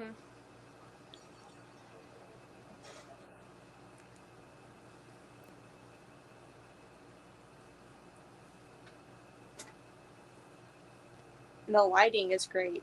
I love the lighting in the scene. Mm-hmm. It feels very just like classic Nightmare on Elm Street. Mm-hmm. I think at this point she's basically Nancy, like she's just like full on nightmare mode. 100%. I think that they should do with this what they did with Halloween, and like pick up directly from the first one and with her, and do like a trilogy or something. I don't know. That would be great. Yeah. Just like really make the franchise hers, because 2, 4, 5, 6, and the remake aren't about her. So like it would just be really nice if like we got more. Missed me. Oh my god, that's so funny. Fucking pushes her. She should have been like, Robert. I was terrified. I remember watching this on the movie channels at my grandparents' house on a Friday night. My grandma would always go to the other house, and my grandpa would stay there to watch me and The Office. And I would go out to the big room, and with the big TV, it was like 80 inches. And I would just like turn it up as loud as I could, and it would just be scared. That'd be awesome.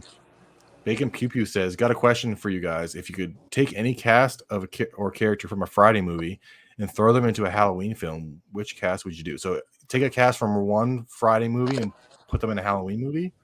I mean, probably the cast from the fourth one, because there's so many of them. Throw them into throw them into Halloween like 5. I feel like that'd be a good swap. I would say Nightmare on Elm Street, like Nancy and her boyfriend in a Halloween 1 would be cool.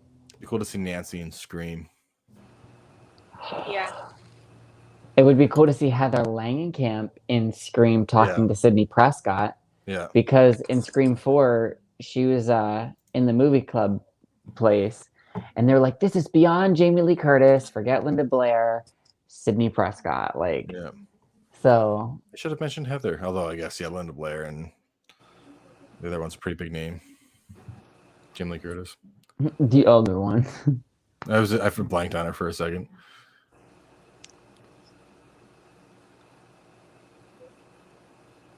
Oh my god. I like Jamie Lee Curtis, but I don't know. I like Sydney and Heather as characters way more or Sydney and Nancy way more as characters than Laurie, I think. Like, I don't necessarily, I'm not like mega attached to Laurie, but I do like, I'm so happy that Jamie Lee Curtis returns as often as she does as Laurie. Yeah. But you almost get like a different Laurie every time. So it's, I don't know. Yeah. My favorite, Sydney, and then Nancy. Yeah. Sydney is and just then like maybe queen. Laurie. Yeah, definitely. But if she dies, favorite that'll is Sydney change. as well. My favorite is She does. Sydney, and then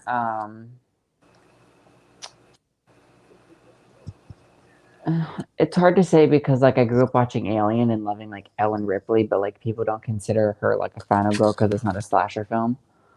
I do. Cool. But I think I love Laurie more than Nancy just because there's more incarnations of Laurie, and there's only the first one has Nancy and she has to share the movie. So it's like kind of till the end whenever she comes into her own. And then she's in the third one, but she has to share the movie and she doesn't have a big part.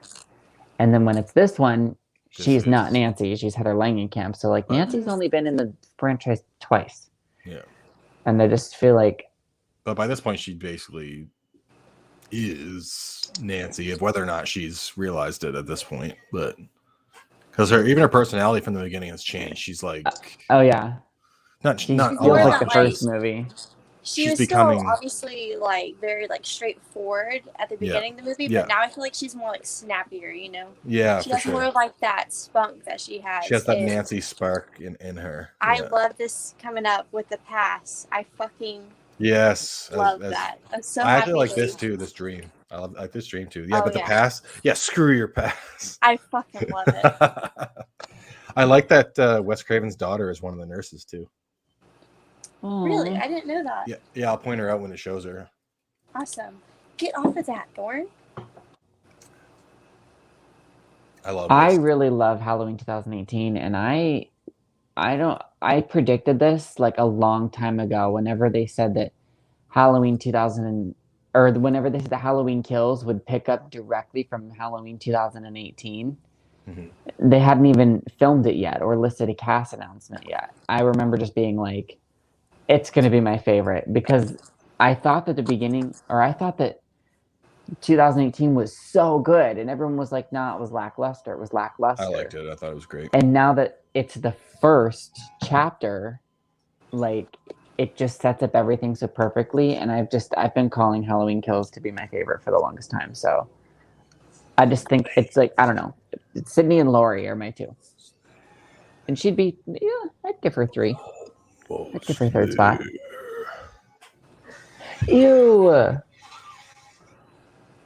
They do great with the dream sequences in this movie as well. Even though they're not like super fantastical, I like what they did with them. Mm-hmm. Because there are some dreams that are very realistic and just start having weird things happen, and you're like, what's going on? Cut this evil out of him.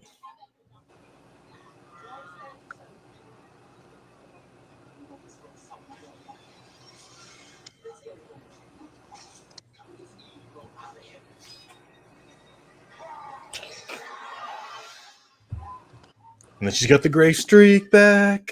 Yes, I love it. Yeah. It looks like Tori Spelling, even though I know it's not. Tori Spelling doesn't even look like Tori Spelling anymore. I did see some pictures of her recently, and I was like, I was like, who is that? And I looked at the names Yeah. and I was like, what? Yeah, I was like, huh. Did you know that Tori Spelling really wants to be a cast member on The Real Housewives of Beverly Hills? I did not. She was like, "Yep, I was born and raised there. I know it better than anyone. I know all these people and stuff." She's like, "I can't believe that they haven't asked me." I did not know that. Evil Brett says Nancy is low-key the strongest final girl. Goodreal says Nancy is definitely top 5. Thomas says Nancy will always be my final girl. And Evil Brad says Freddy is way more of a threat than Michael. Absolutely. So is Jason. Michael's a huge threat for sure, but yeah, both of them. I would rather have Michael after me than Freddy or Jason. Although Jason doesn't really leave Crystal Lake, I guess. You got your screw your past. Yeah. Love it. Laura's able to skate for 20 years, but Nancy had to sleep at least a few times a week. Yeah.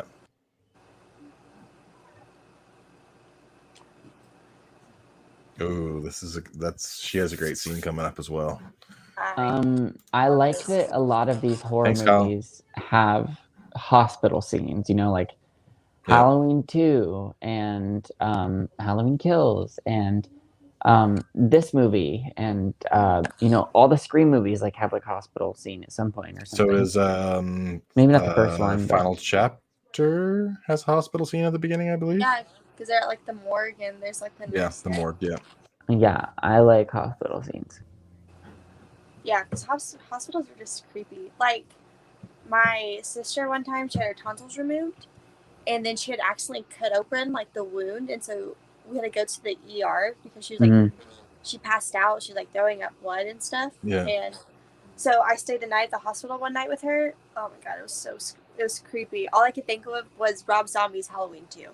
I opened the door, and I looked outside, no one was there, and I was like, and I went back in, I was like, fuck this shit. It was because it's just so quiet. There's no noise.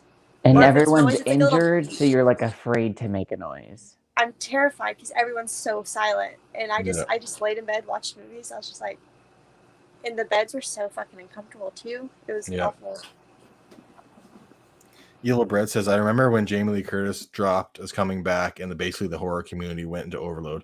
Yeah, when it was announced that Jamie Lee Curtis was returning for another Halloween movie, everyone flipped the fuck out. It was she always a big said deal. She would never do one. Well, after Resurrection, I don't blame her. I know, right? Well, she was contracted to do that. She never wanted to do anything past H2O, I think. Well, she knew towards the end of making H2. They told her towards the end of making H2O what was going to happen, and she was fucking pissed off. She said she was the one who said, "Kill me off," basically right at the start. She's like, I just want to be done with it. She was so mad that that was going to happen because they were basically shortchanging H2O by immediately already planning for him to come back and all that. So she was like, "Kill me off." Yeah, you know what? A lot of times now when I watch H2O, that moment or wherever she stabs him and everything's done and they put him in the back of the thing and it looks like the whole scene is the way it is and she's standing next to her son before she grabs the axe or anything and they're about to put him in and stuff. Sometimes she gets this peaceful look on her face. Sometimes I'll just hit the eject button and I'll be like, that's it. That's all. That's all. Yeah. Well, I would be okay if it even ended with the head getting cut off, but then you have to go and fucking flip it around with Resurrection and the throat crush. But I don't know. I wish Resurrection had just had him get away and then it never went back to Laura. He just went back to Haddonfield and then Resurrection played out as it did. Or if she came in at the end and saved everyone instead of dying at the beginning or something. I don't know. Yeah. I also would have preferred the original ending of Resurrection where Deckard, her friend that she was talking to online, was the one that came and saved them at the end rather than Busta coming back and saving them at the end. Mm-hmm. Yeah.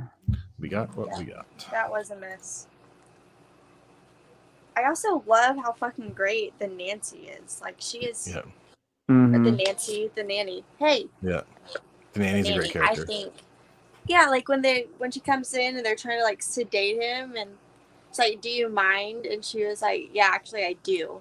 She just Yeah. fucking punches a nurse, like, Yeah. and she like, because like she's been around Heather. Heather's obviously going through stuff, but whenever Heather's like, make sure he does not fall asleep, like, Yeah. understand, like, she doesn't even question it. She's She like, is of course. fully Yeah. on board. Like, yes, I will keep Yeah. him awake. I And like I Heather's love slip that. up here. I like how the nurse is like questioning her, and she's like, "It stops Freddy from coming up out of the." Yeah, And she's like, "Bed." ready. Yeah, I love her trying to keep him awake here too. She's like, "You can't fall asleep. You can't fall asleep. Wake up. Wake up. Wake up." Mm-hmm. He said, "Oh,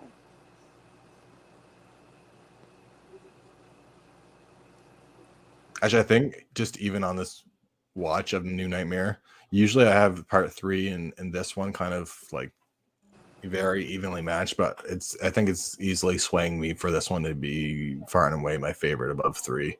mm-hmm. Just because 3 does kind of misstep a little bit in the third act, and then they kill off Nancy, obviously. But yeah, For no reason. For like no goddamn reason. yeah, and especially since the trio gets killed off immediately in part 4, so this scene's fucking great."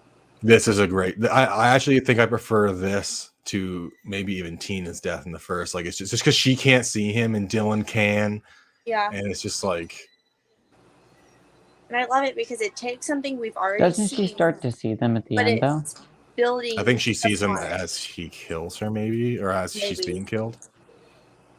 Sorry, go ahead, Destiny. Oh, it takes something that we've already seen before, but it's building upon Yeah. what we've already seen.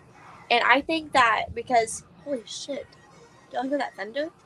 So that nurse on the far right is his daughter. I forgot to point that out. The one with the brownish hair? the younger one. Oh. I love her jacket. Everyone has such good clothes in this movie. Oh no. Ever play Skin the Cat? I like this too, yeah. Yeah, she can definitely see him at this point, I think. Maybe. She's not looking directly at him, I guess. Oh. This is crazy. And I like that like nervous twitch he's doing and the way he's like slapping his hands down because he doesn't know what to do. Yeah. I feel like that's And such he's like a kid thing reaching. to do. Yeah. His little arms. So as Freddy didn't like stab her in the face or something, he just breaks her neck. Breaks.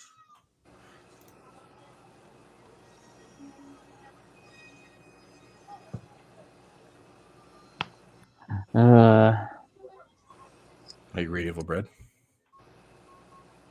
He just says that it's not just that they also mention genetic mental health issues. They might be prevalent. The whole film is filled with interpretations with what and what could not be happening.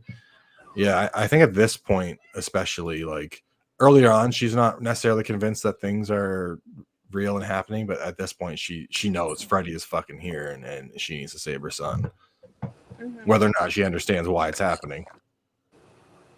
Exactly. Especially that she's played the character of Nancy. She's like, this is fucking crazy. So it's like she's almost already prepared because she had to play the role of someone who had to fight the battle of not being believed. So she kind of almost has like that handbook in her back pocket. Yeah. I like that she calls her dad for this too. I think that's the movie at work, like the movie Bleeding into Reality. Like she also seems to be close with John Saxon, I guess, in this movie because they were at the park together. But And the funeral. yeah. Thomas Frazier did not have hall passes when I was in school. However, I once jokingly said "screw your pass" to my boss at work when I forgot my pass. Boss did not get the reference and resulted in a written warning. That's not good. That sucks. That sucks. Well, the nurse injecting him, that is not okay. Yeah, I know. She would totally get fired. Like, you can't just inject them against their will. Yeah. Damn, she ate it. Oh my gosh. Fucking Pet Cemetery 2.5. Yeah. Poor Heather. She gets a beaten in this She gets scene. a fucking beat down.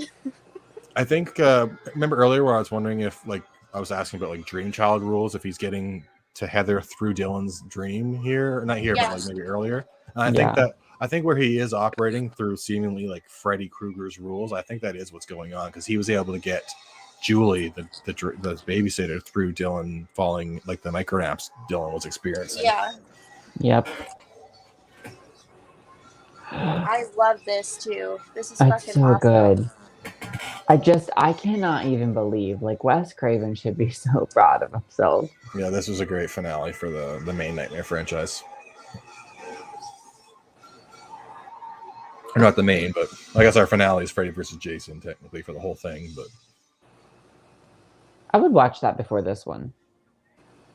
Even though it was made after, maybe the timeline takes place. Or maybe it doesn't, I don't know. Freddy vs.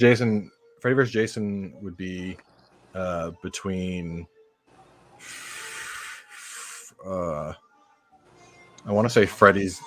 I don't know if Freddy's Dead happens after Jason. I think Jason Goes to Hell actually happens after Freddy's Dead. So Freddy's Dead, Jason Goes to Hell, and then it would be Freddy vs. Jason technically, because Jason X takes place in 2010 at the start, and Freddy vs. Jason is in 2003. So I guess we do have technically a sequel to Freddy vs. Jason, because Freddy's not in it, and Jason goes to space. So this does take place after Freddy vs. Jason. No, this is 1994. So this would, timeline wise, it would be between. So then is Freddy vs. Jason in its own world? I'm not understanding. This is in its own world. Freddy vs. Jason. If you're watching only the timeline movies, it'd be 1, 2, 4, 5, 6, Freddy vs. Jason. You wouldn't watch this one at all. But if you're just watching them in order, it's 1 to 7 and FEJ. I'm not sure what you're confused about. Because I would watch them as 1 through 6, then Freddy vs. Jason, and then I would finish it with this one and like break the fourth wall and end on that. You know, watch all of the characters as characters and then break the fourth wall. That's not a bad watch. I usually just prefer to watch them in release order. But actually, 2009, this is Friday 13th. 2009 was like written to be a reboot, obviously, but it was also written to be like a sequel. It could be a potential sequel or reboot. So the fact that it takes place in 2009, I usually slide it in right before Jason X because he's still on Earth. That makes sense, yeah. Yeah. And there's I do no think other. that this is like, I see what Chase means. Like, this is definitely like the final Nightmare because of the world it's in. So I do, because like anytime I think of this movie, I don't even consider this. Well, actually, like obviously it's a Nightmare sequel, but I consider this as its own like thing. But because it's like the final one, I think it makes sense to watch Freddy vs. Jason for this. Here's my point. This movie is happening because 1 to 6 stopped and that released Freddy. What if they made Freddy versus Jason to trap him again? And that's why Freddy versus Jason exists. Not obviously not really, but within the realm of this. What if Freddy versus Jason was the re-trapping of this entity? I thought at the end of this one they really banished him. The entity? Mm-hmm. Well, who knows? It's just some random demon entity. Who knows what happened to it? I'm just saying if that's just like headcanon, like maybe they to finally, like maybe it resurged and the only way to keep it gone was to retrap it within the Nightmare on Elm Street franchise. What would you think about a sequel to Freddy vs. Jason? I think I saw something like that earlier today. They actually did write one. It was Freddy vs. Jason versus Ash, but it never got made, so they published it as a comic series. I like it, but I don't honestly think that Ash is like Ash fights like zombie people. I don't think that he would actually even stand up. Like, I know regular people end up beating Freddy and Jason, but I just feel like if you're facing them both at the same time, you're gonna die.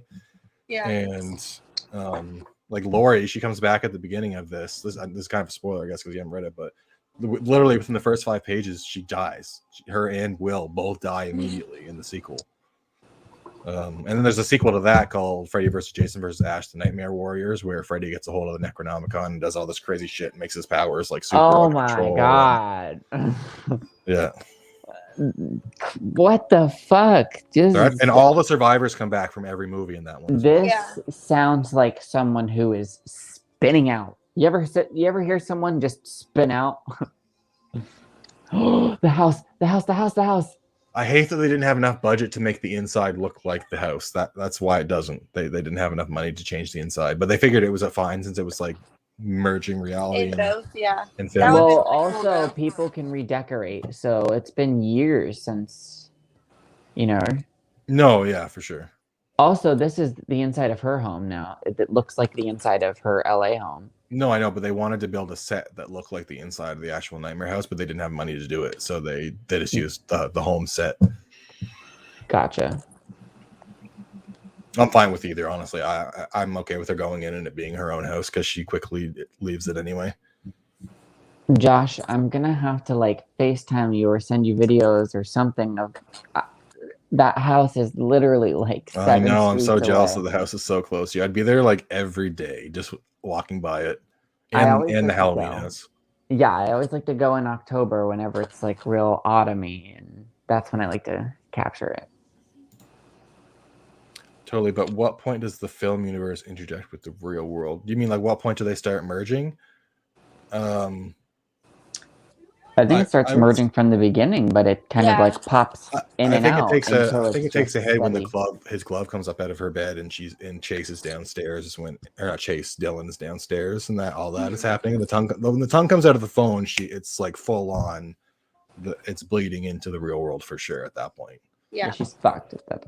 I love all of the makeup. Well, not makeup, but like, I love how fucking rough she looks, and this is just so good. Where you feel like she's crazy, you feel like she's tired. It feels like the first one. You're afraid for her to fall asleep again. You feel that fear of her and Johnny Depp. Like, but there's just all of the she's stressed and just final girl material. Can you imagine having had Johnny Depp in this movie with like a more major role as like a co-star and him dealing with shit going on too, and then he like dies towards the end before this actual like thing happens? Like his death precedes this. Like that would be so cool.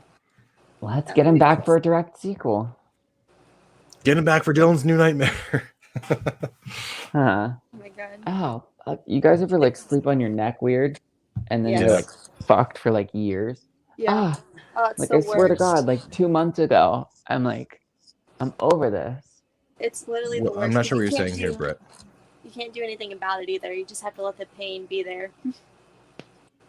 Yeah, Freddy's dead. Jason goes to hell, and Freddy's Jason. Yeah, because Freddy had to die to go to hell. Although he was killed in the way he'd been killed before, so it didn't really make any sense. But yeah, he went to hell and then fucked around with Jason.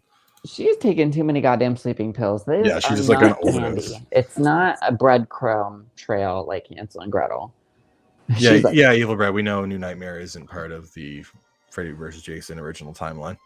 We were just saying that we're basically just debating watch order, release, or putting this one later because Freddy's like defeated.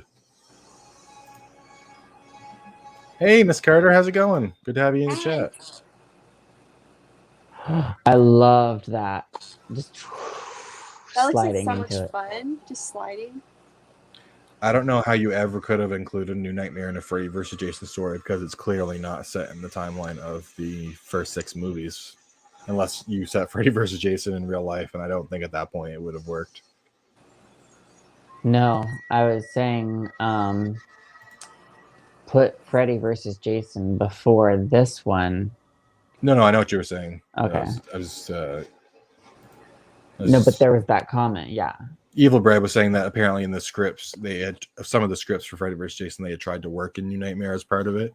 Oh, yeah. I was just saying I don't see how that would ever have worked where it's clearly not part of the original 6 in continuity wise. Yeah, that's too fourth wall breaking.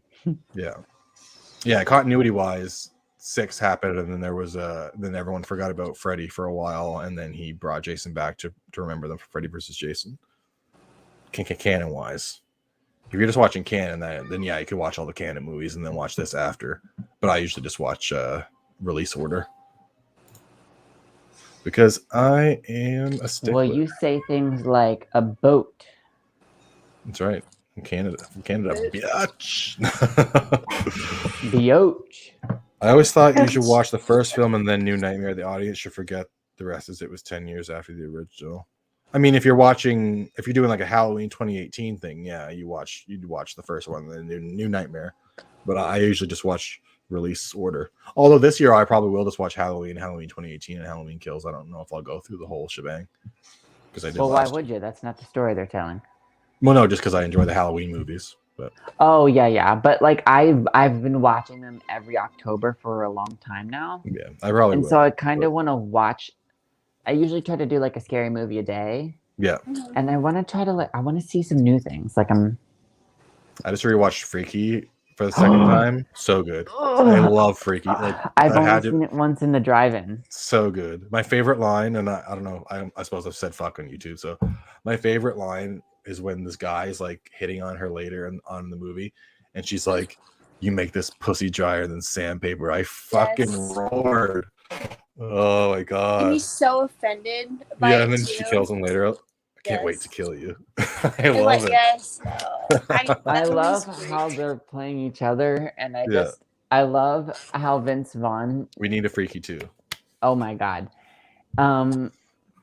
I just got that on DVD for my birthday. I need to watch it again. I love whenever he's like, great, we're gonna get killed by Murder Barbie. At first, I was like, oh no, he's the best character, I think, token gay person in a horror movie, and I was really weary or nervous about it because that could make a lot of people think a lot of bad things, ignorance-wise. And I just didn't want anyone. I didn't want him getting on anyone's nerves and just all of that shit. And I ended up fucking really loving it. And for the first time ever in my life, I related to a character in a horror film. He was perfectly written. And I had never seen it. I'd never seen a person who was gay. Like it's always been some sort of statement or a campy thing, or it's known, or it's like they're only there just to be. You know what the realist scene for that gay character was in that movie, Chase? When they're in the bathroom and she's taking a pee in his body and she mentions his cock or his dick, and she's like, or the gay guy's like, big, you say, or something like that. He's like, oh, I want to see it. Oh my god, that's right. It's like, oh yeah, because she is in the killer's body, and then she's that is so doing funny. like the whipping it around. She's like, this is fun.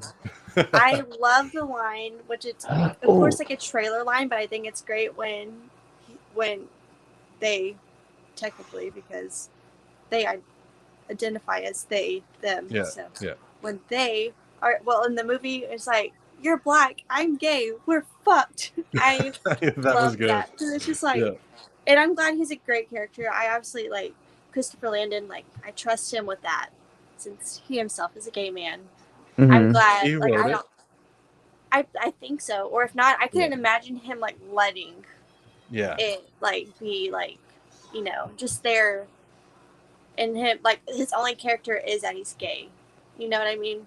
He's much more than that. He's an actual person. Yeah. Or like whenever he's telling his mom, he's like, she's like, straight. It's like, you're a lot of things, but you're not straight. Yeah, it's so sweet, because usually it would be the other way around, But she's like, I know my son. No. I was like, oh, it's so nice. She's only there for a few minutes, but I love it. Well, just because it's my whole life, I've escaped trauma exactly like Sidney Prescott has. And I've got like a good head on my shoulders. I've got a good work ethic, like I moved from Ohio and came out here to go to film school, and I like them.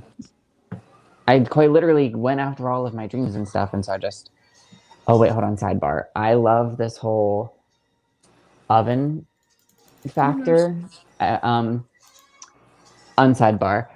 But that like I'd always seen myself as Sydney, like, and just growing up and being a prepubescent child, like before even having crushes on anyone or knowing anything about myself like that, I always just knew that I was a Sidney Prescott type of person, and that I would just be someone who survived, someone who overcame, someone who knew better than everyone else around them. And I just it's hard to think that like someone would deny me or not like me just because of like one thing. So it's like, Yeah.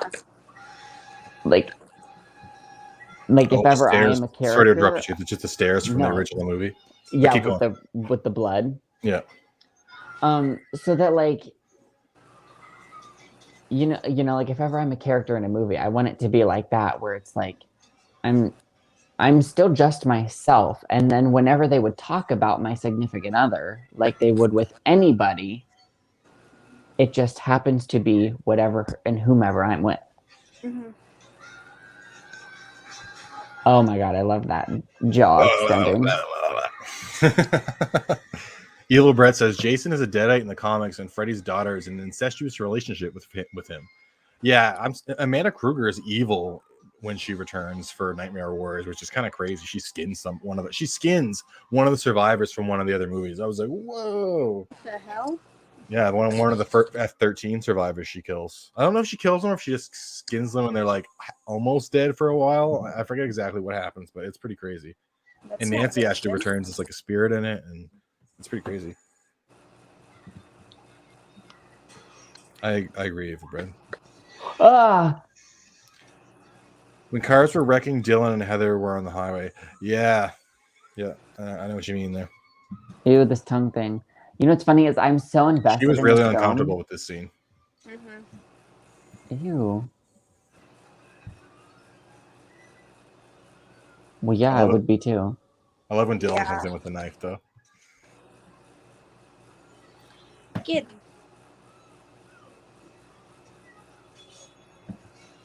I would almost consider it Nightmare on Elm Street 7 because Evil Bread's is saying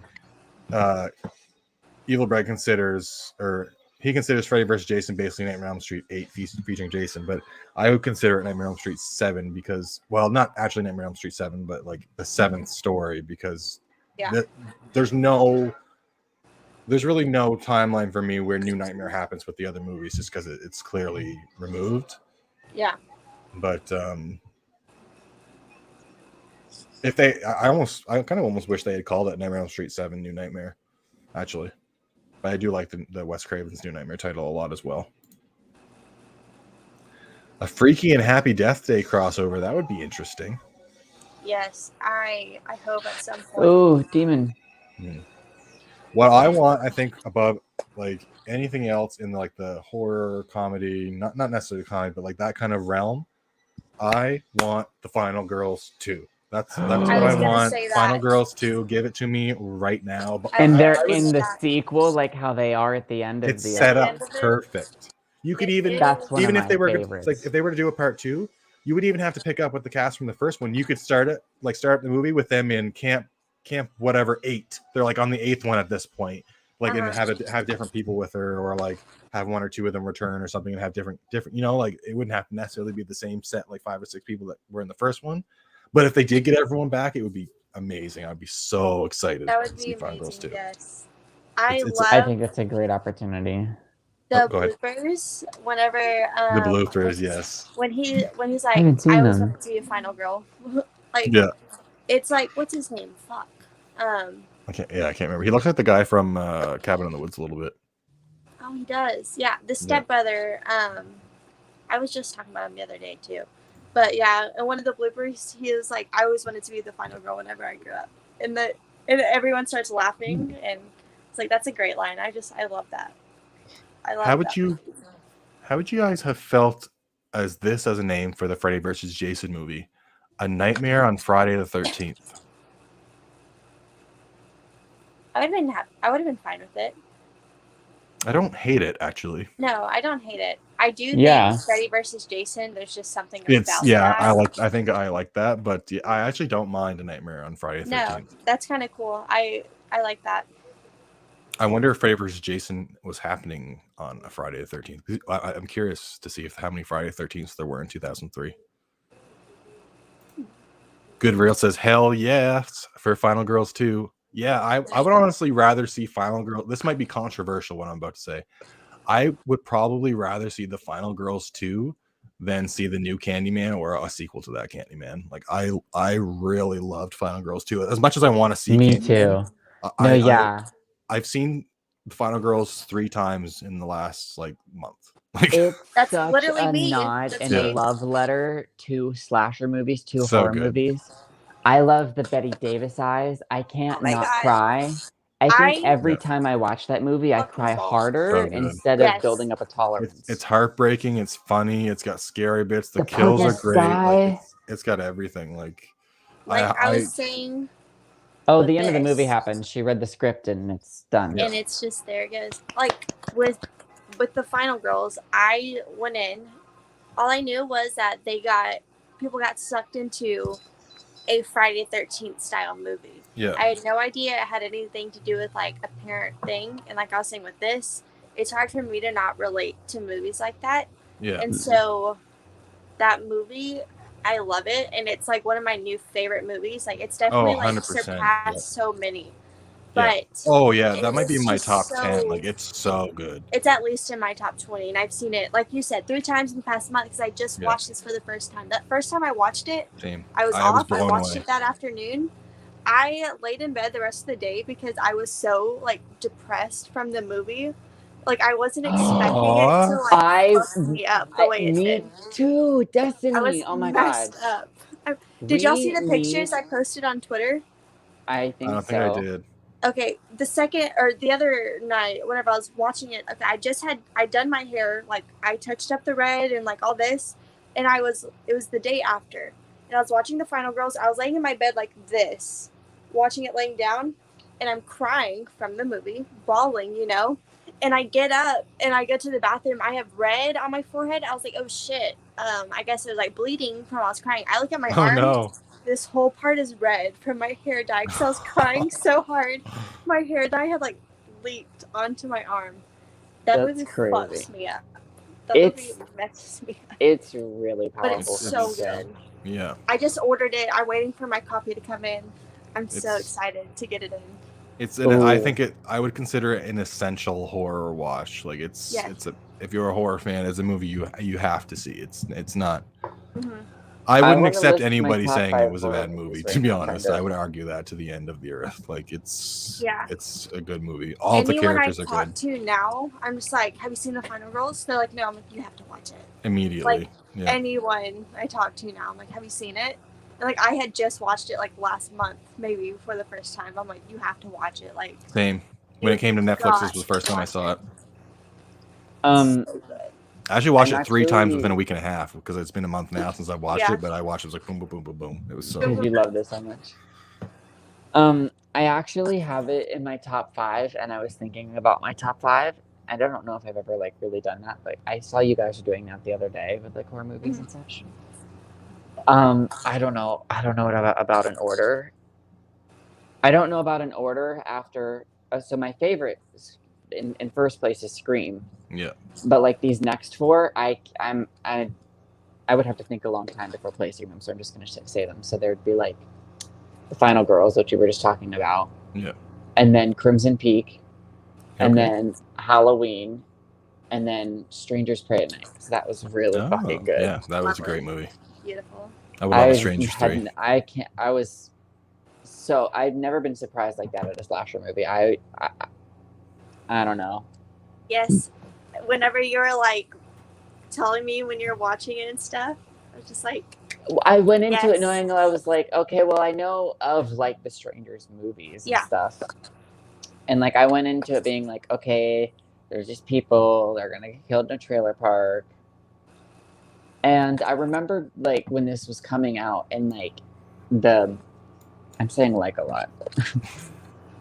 When the trailers were coming out and it was running all the time and there was the scene in the pool and Yeah. I just remember being like, oh, I should watch that. And I How never got devastating was the around pool to it. scene when you first saw it?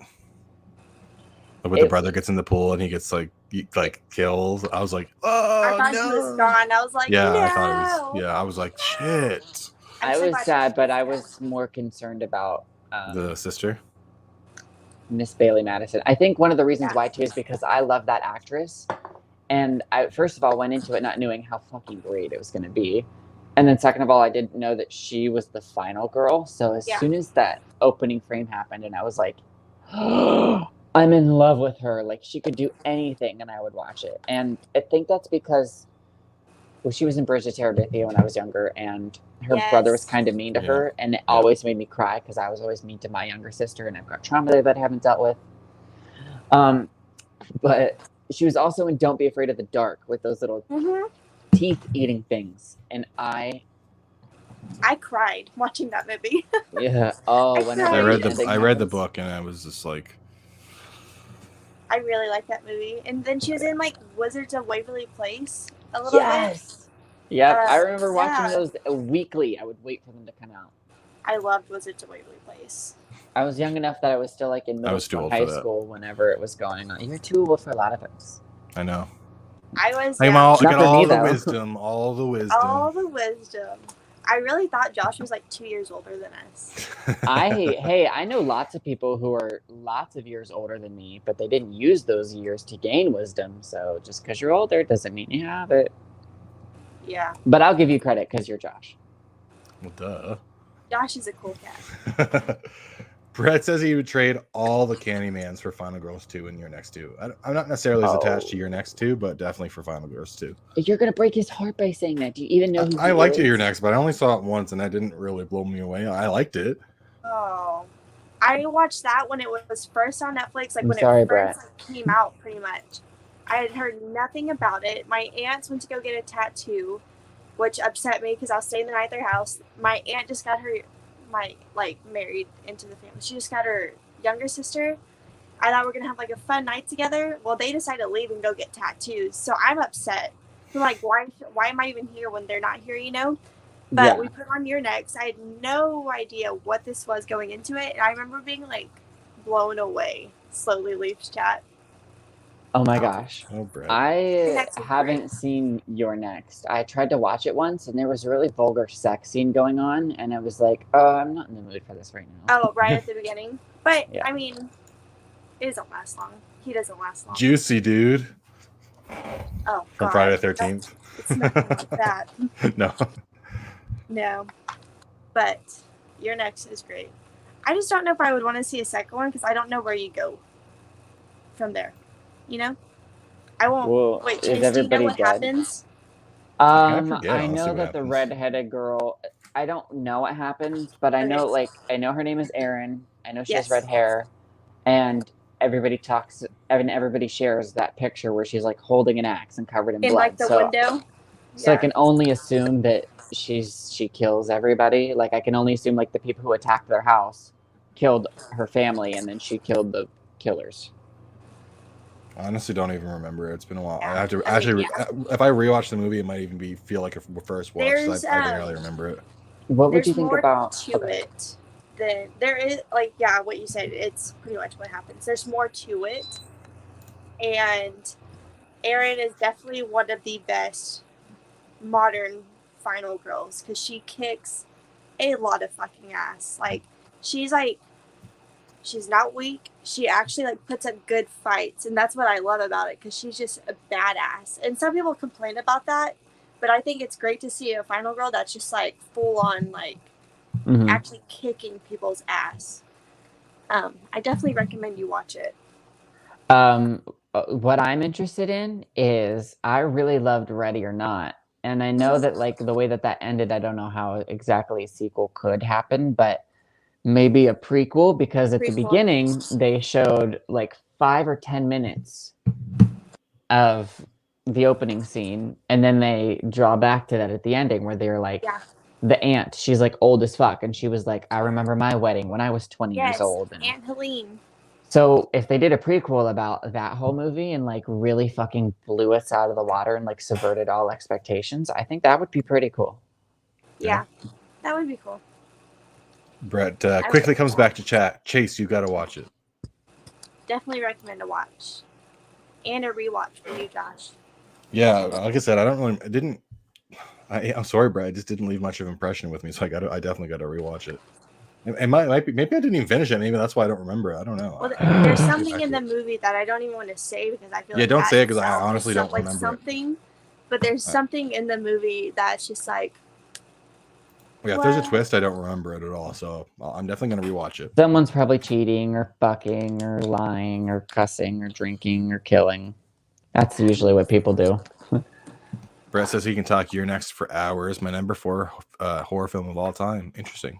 I know he likes the Conjuring stuff. I know he likes Let's do it, paranormal Brett. stuff. Yeah, so his the fact favorite's that the Conjuring he franchise. likes the slasher movies, that says that it's probably good. Yeah, true. I think so. And I would do a watch party for that, Brett, for sure.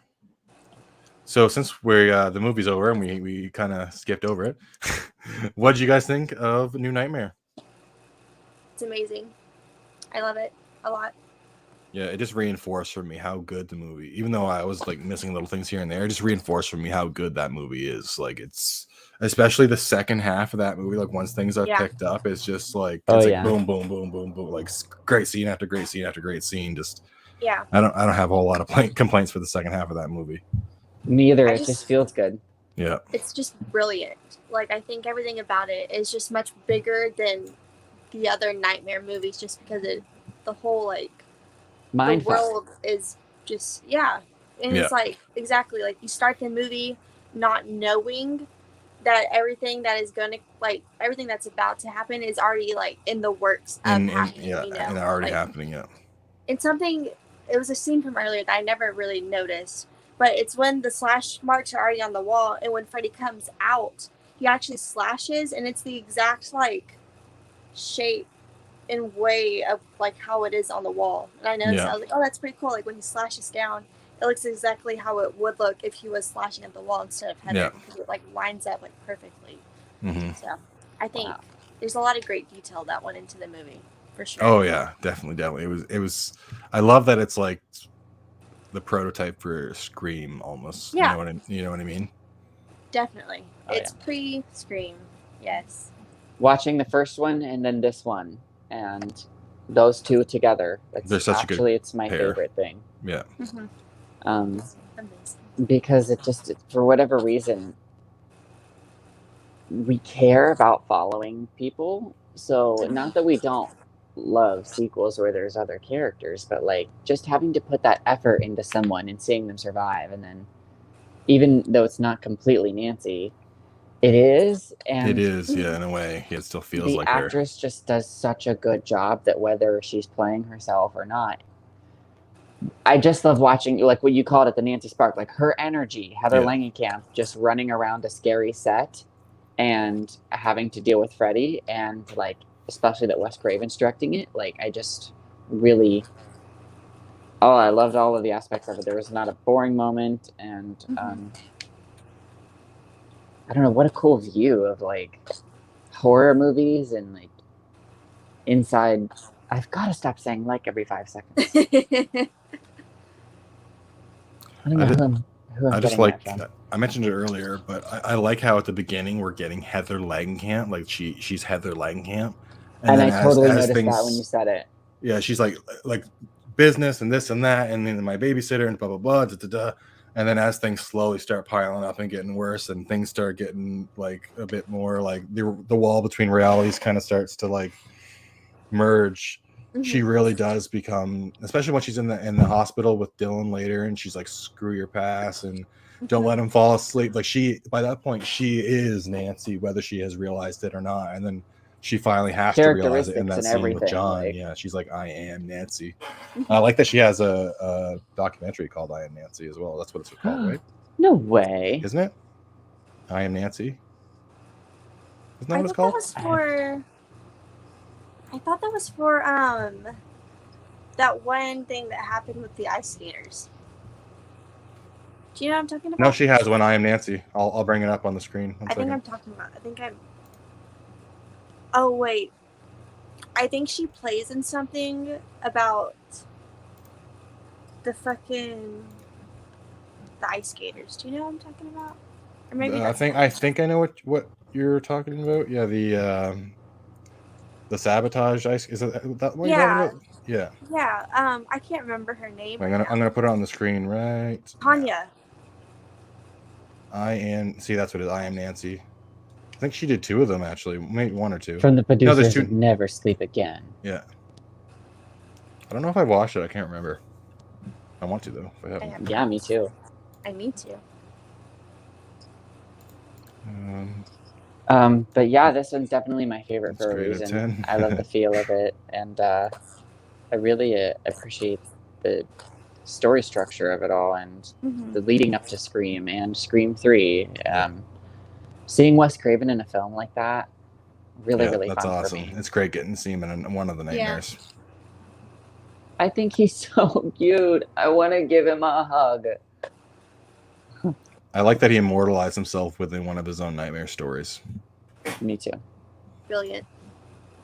And he's technically in all of the Screams, even if they're not in the final cut. He still put himself in the scenes, and they can, they can be found. Yeah. So he's the janitor in the first one, a doctor in the second, a tourist in the third, and a coroner in the fourth one. Yeah. They should have just had him be Wes in the third, like walking by or something like that. Like had him be himself because it was already meta. I know, because they talk about the Nightmare on Elm Street series. Yeah. He should be like had him walk by, and then Roman be like, we almost got Wes Craven to direct Stab 3, but he said no, so then they let me take the picture on or whatever. Yeah, that would have been really funny. That would have been cute. I wanted to do a love story, but they said I had to do a scary movie first. I love Scream 3. You can always go back to must-see TV. Just so offended. I mean, not to sleep with him again. Shout out to Gail's haircut in Scream 3. I don't think it's terrible. No, shout out to David Arquette for that, because that was definitely his fault. It was? He's the one that recommended that she should get Betty, or what's her name? Is it Betty Davis? I feel like I just have that song stuck in my head. No, Betty Page. He's the one that said that she should get Betty Page bangs, which are the short bangs. You see, like, a lot of, like, goth girls, it's, like, vintagey, like, looking. Emma Roberts did them for a couple years. Some people can pull it off. Some people can't. I cannot, because I used to have, like, short bangs, and I looked awful. But it's David Arquette's fault, really. That's funny. Yeah, when I found that out, I think it's. How do you think their characters are going to be in the new one?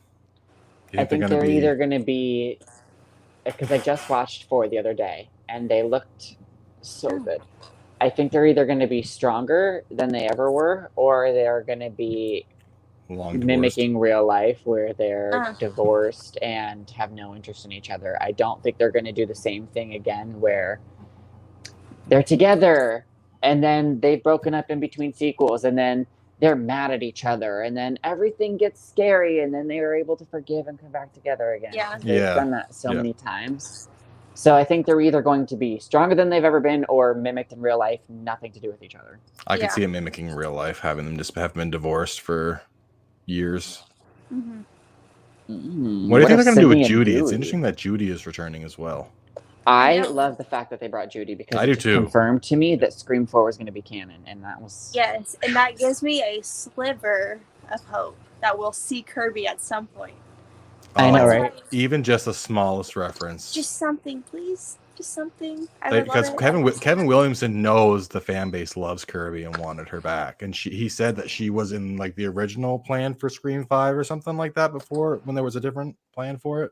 Yeah, I think what had happened is that, because I read the original script, what had happened was Jill gets away with it all, and the movie ends with her kind of like on the stretcher, and it kind of like fades to black, and then you hear a cop say like, "We got a live one here," and you don't know if it's Kirby or Sydney. And supposedly a treatment that was like going around, or at the time, was that Sydney did have the memory loss, and that because Charlie had stabbed Kirby, she was unaware of everything that happened upstairs. So she was still friends with Jill, and Jill was still free, and it was supposed to be like this whole thing, like, because whenever I'd like to read that, because like the last time that Josh and I did a live, I think it was like last week or whatever. Yeah, we were talking about how like, oh fuck, I just lost my train of thought. What the fuck were we talking about? Oh, we were talking about how like whenever they're coming out with the 4th one, it got announced in 2008 and they filmed in 2010, and obviously pre-production was 09. But they were hardcore pushing Emma Roberts to be like Sydney's cousin, we're going to focus on her. She's passing the torch. Neve Campbell's getting old. She's going to be the Danielle Harris of the franchise now. And like, so they were going to try to like honor that, but like a new aspect of like a Ghostface getting away and like having to like deal with consequences. The Weinsteins didn't like that, and they decided that the hospital ending would be more fun, and that they couldn't release a movie where a killer got away. They didn't like that message. Okay. I think that would have been really That's cool the to message they see. didn't like. Oh yeah, I know. As if they have any right to talk about like morals and messages. Oh, It would have been God. cool to see that though, because we haven't seen Yeah. that before. So A I think killer that would be returning, really yeah. interesting. Yeah. I want to see 3. Honestly, she was shot in Ghostface. like the chest or something, like right here, wasn't she? I just Close watched it enough. like the other night. She was forgive my chest. Okay. So she was literally shot like right here. Yeah. Uh-huh. And that's like my sternum. That's not my stomach, which is, if your stomach acid spills, that's bad. Or like, even if you get shot in the liver, you're like fine. But like, it wasn't the lung, it wasn't the heart. Like it's literally like, Yeah. So I don't know.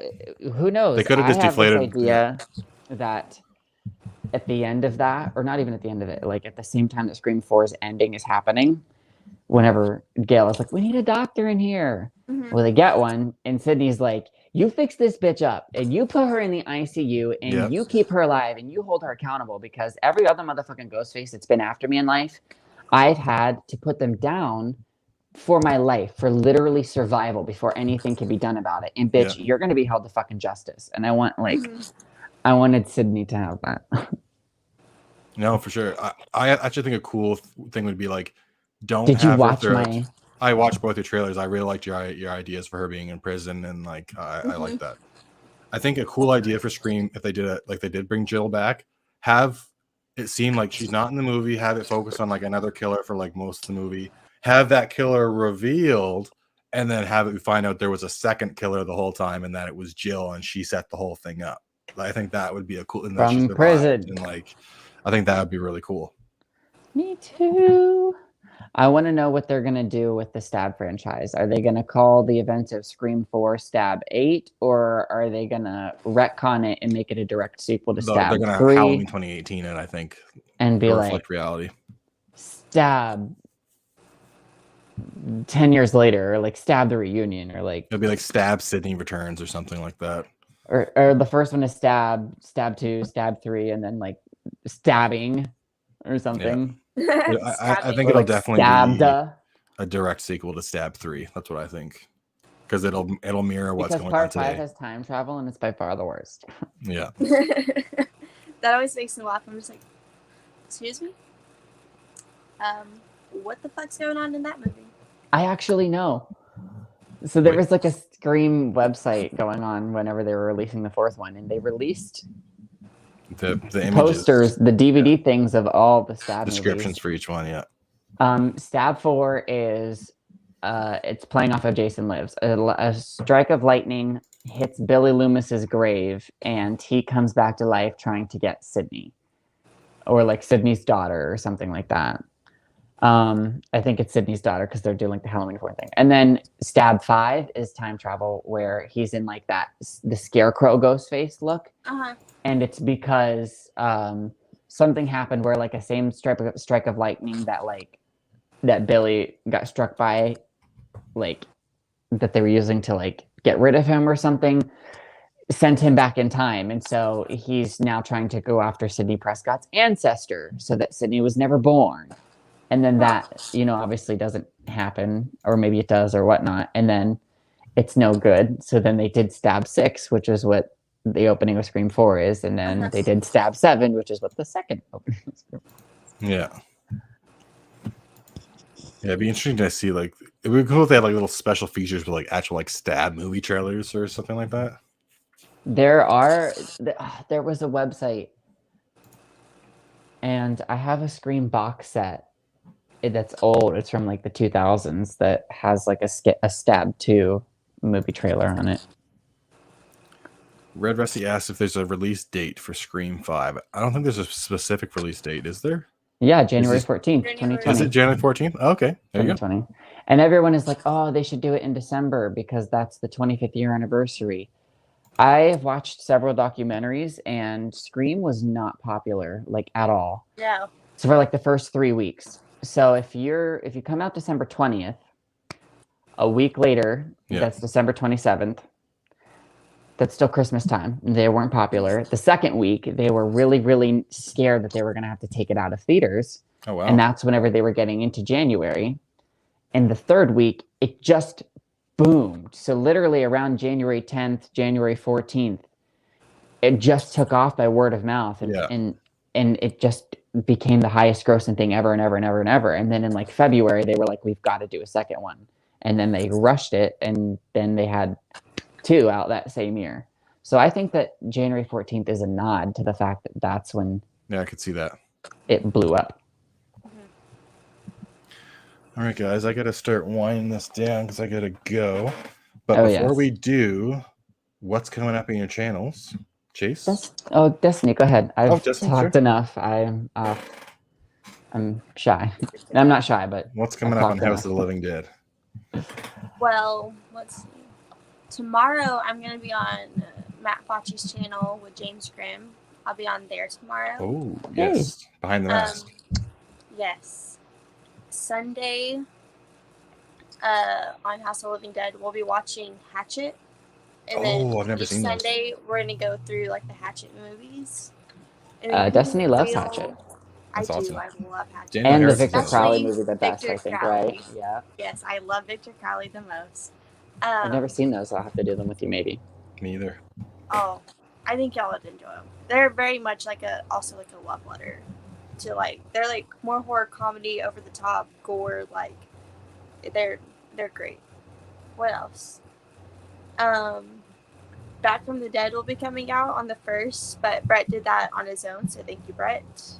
That I would shout that out though, because it's still part of that. I just wasn't able to do this episode. I think that is it. Oh, on I think the first Friday, I want to say, of September, I'll be on Kyle's channel. We'll be watching Scream 3. Oh, awesome. Yeah, I think that's it off the top. Yeah, of I've got a my head. Black Christmas coming up with Kyle. Hell yeah! Which one? First one, thankfully. Hell yeah! What Hell yeah! about you, Chase? Well, sometimes Destiny and I get together and do things on little live streams. Yes, we do. We've done some watch-alongs so far, but I kind of want to just get on there sometime and just have a Q&A or talk about Yeah. things, because that's always great. Today, earlier, I just posted my review for Child's Play 2. Right. I'm trying to do one every single week leading up until October, but I know it sounds stupid, but I get really busy and have errands and then trying to maintain a life and cleaning an apartment and having a job and so I'm doing the Child's Play series and stuff. Other than that, I don't know. Maybe I'll do some when it comes to October, I'll do some horror movie stuff, or try to go visit the Halloween houses again, or That'd be awesome. I've gotten some subscribers. I haven't done a live stream celebration since a while ago for that either. So I don't know. There's lots of potential for lots of things. But yeah, that's what's coming up. It's a surprise, basically. It's all a surprise. Nothing can be counted on except for the Child's Plays. Lots coming up for both of you guys. Well, I'm going to be doing my late Jason Rising review. And I've also got a trailer reaction coming up for Haddonfield Nightmare, because Braden was kind enough to send me the trailer. So yeah, you guys probably got that going up too. Let's see what else. I got my 500 subscriber live stream's going to be coming up. It kind of got delayed, but I'm going to be doing that. That'll just be shooting the shit and talking and stuff. I've also got I mentioned this last time, but my Chucky watch parties will be starting I don't know open next week, but maybe the week after, because I want to be doing them while the TV show is running, kind of. So, and maybe starting them before going while the Wait, TV we show's running. talked about that, Yeah, right? we talked about it. Yeah, when you were on last week. I want to do Cult. Yeah, I got you down for Cult. Don't worry, Destiny. We'll chat about what ones we want to get you on for too. She probably likes Bride and the second one. Bride is my favorite. Yeah. Yeah, Bride's your favorite. Well, there you Love go. Bride. What else? I had something else I was gonna say, and I just totally blanked on it. I've got a ton of shit I'm working on for October, because my last October when I like started my channel, I was just pumping shit out like boom, boom, boom, boom, boom, and that's what I want to do for this October too. So I've already started working on my 31 days of horror videos, because that was like my big thing from last year. So racking up 31 more horror movies to watch each day of October, and yeah, that's about it on the docket right now. I've actually got another thing that I've been planning for quite some time, but that's not going to be coming out yet, so I won't talk about it yet. See, I do the 31 Days of Horror. Oh, Trying to Freddy. But I just don't make a video about it because I don't know for why or what reason. I can't make myself make like a 2-minute one. I should try though. I should really try. And be like, hey, quick thoughts or whatnot. But like for whatever like reason, 30 seconds per movie or something. I have to. I don't know why I can't not let myself. I have to put the music in. I have to put the clips in. I have to be so theatrical. I gotta have my lights. I can't just like whip out my phone and be sitting on my couch and like look a mess. Like I have. I know how you feel. I know it's ridiculous, but like I have like insecurities, and so like I have to be seen and looked at a certain way, or I like it's like when actors are like, I can't watch myself on TV. Goodreal says, Chase, are you going to do the Friday the 13th remake and a ranking video? Oh, okay. So, yeah, I want to add those to the big collective. Did I just do the accent again? I want to add my videos to those big collective lists. Yeah. But I did them all the way, every single week, 10 weeks in a row, Jason X. And then in that same week, when we also decided not to do Freddy versus Jason as a part of the thing. So the only one I haven't done, is the remake. And I didn't do that because of my birthday. And it was literally my birthday, and I was celebrating for like 3 days with like different people. And it just got out of my thing. But now I'm focused on Child's Play. But I will try. We're here. This is I'm talking. Oh, well, so all right. cute. I think Sorry, cute. So cute. Kitty. Oh, Beeb. Well, all right. So I think I'm gonna end it here. Thank you so much, guys, for joining me for another Nightmare on Elm Street movie. It's great having you both on. I think this is it for you guys joining me for Nightmare movies, because next week is Chris and Chad for Freddy versus Jason.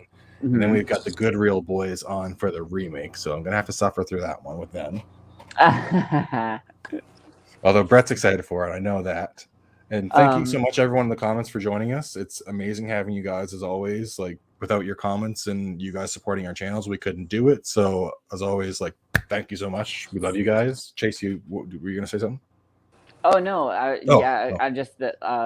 It's been so much fun, and I love that like Destiny was a part of so many of them. And you and I had last week, and then it kind of like it built up to like emerged. It's almost like our own little reunion show. It's like your little celebrity guest judges. It was like Heather and Freddie in New Nightmare, their reunion. It was like who and who.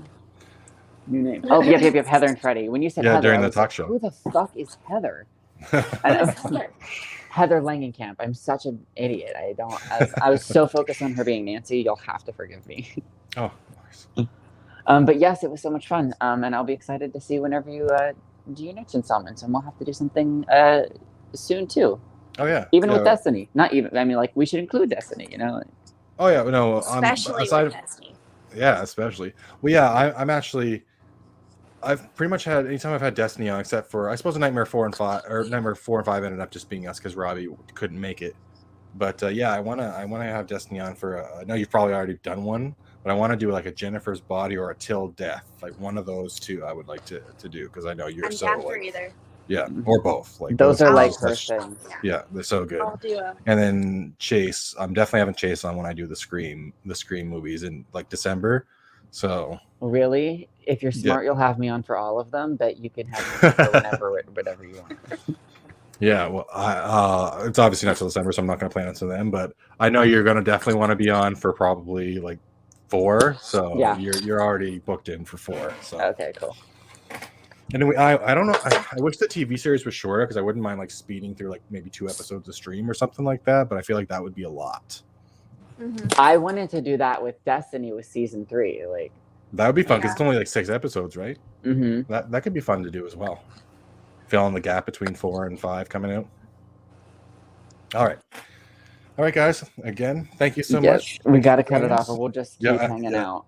We're just gonna keep chatting. I love chatting, and I hate to end it short, but not short. It's 2 hours and 45 minutes, but. I know you're not even paying for me. You're not even paying me for this, Josh. I know. I got to start giving out the bucks. Nah. Paying my guest stars. The genuine times are enough. Oh, look at that! Jesse's got a shot. Cut back there. All right, guys. Until the next one. Have a good night.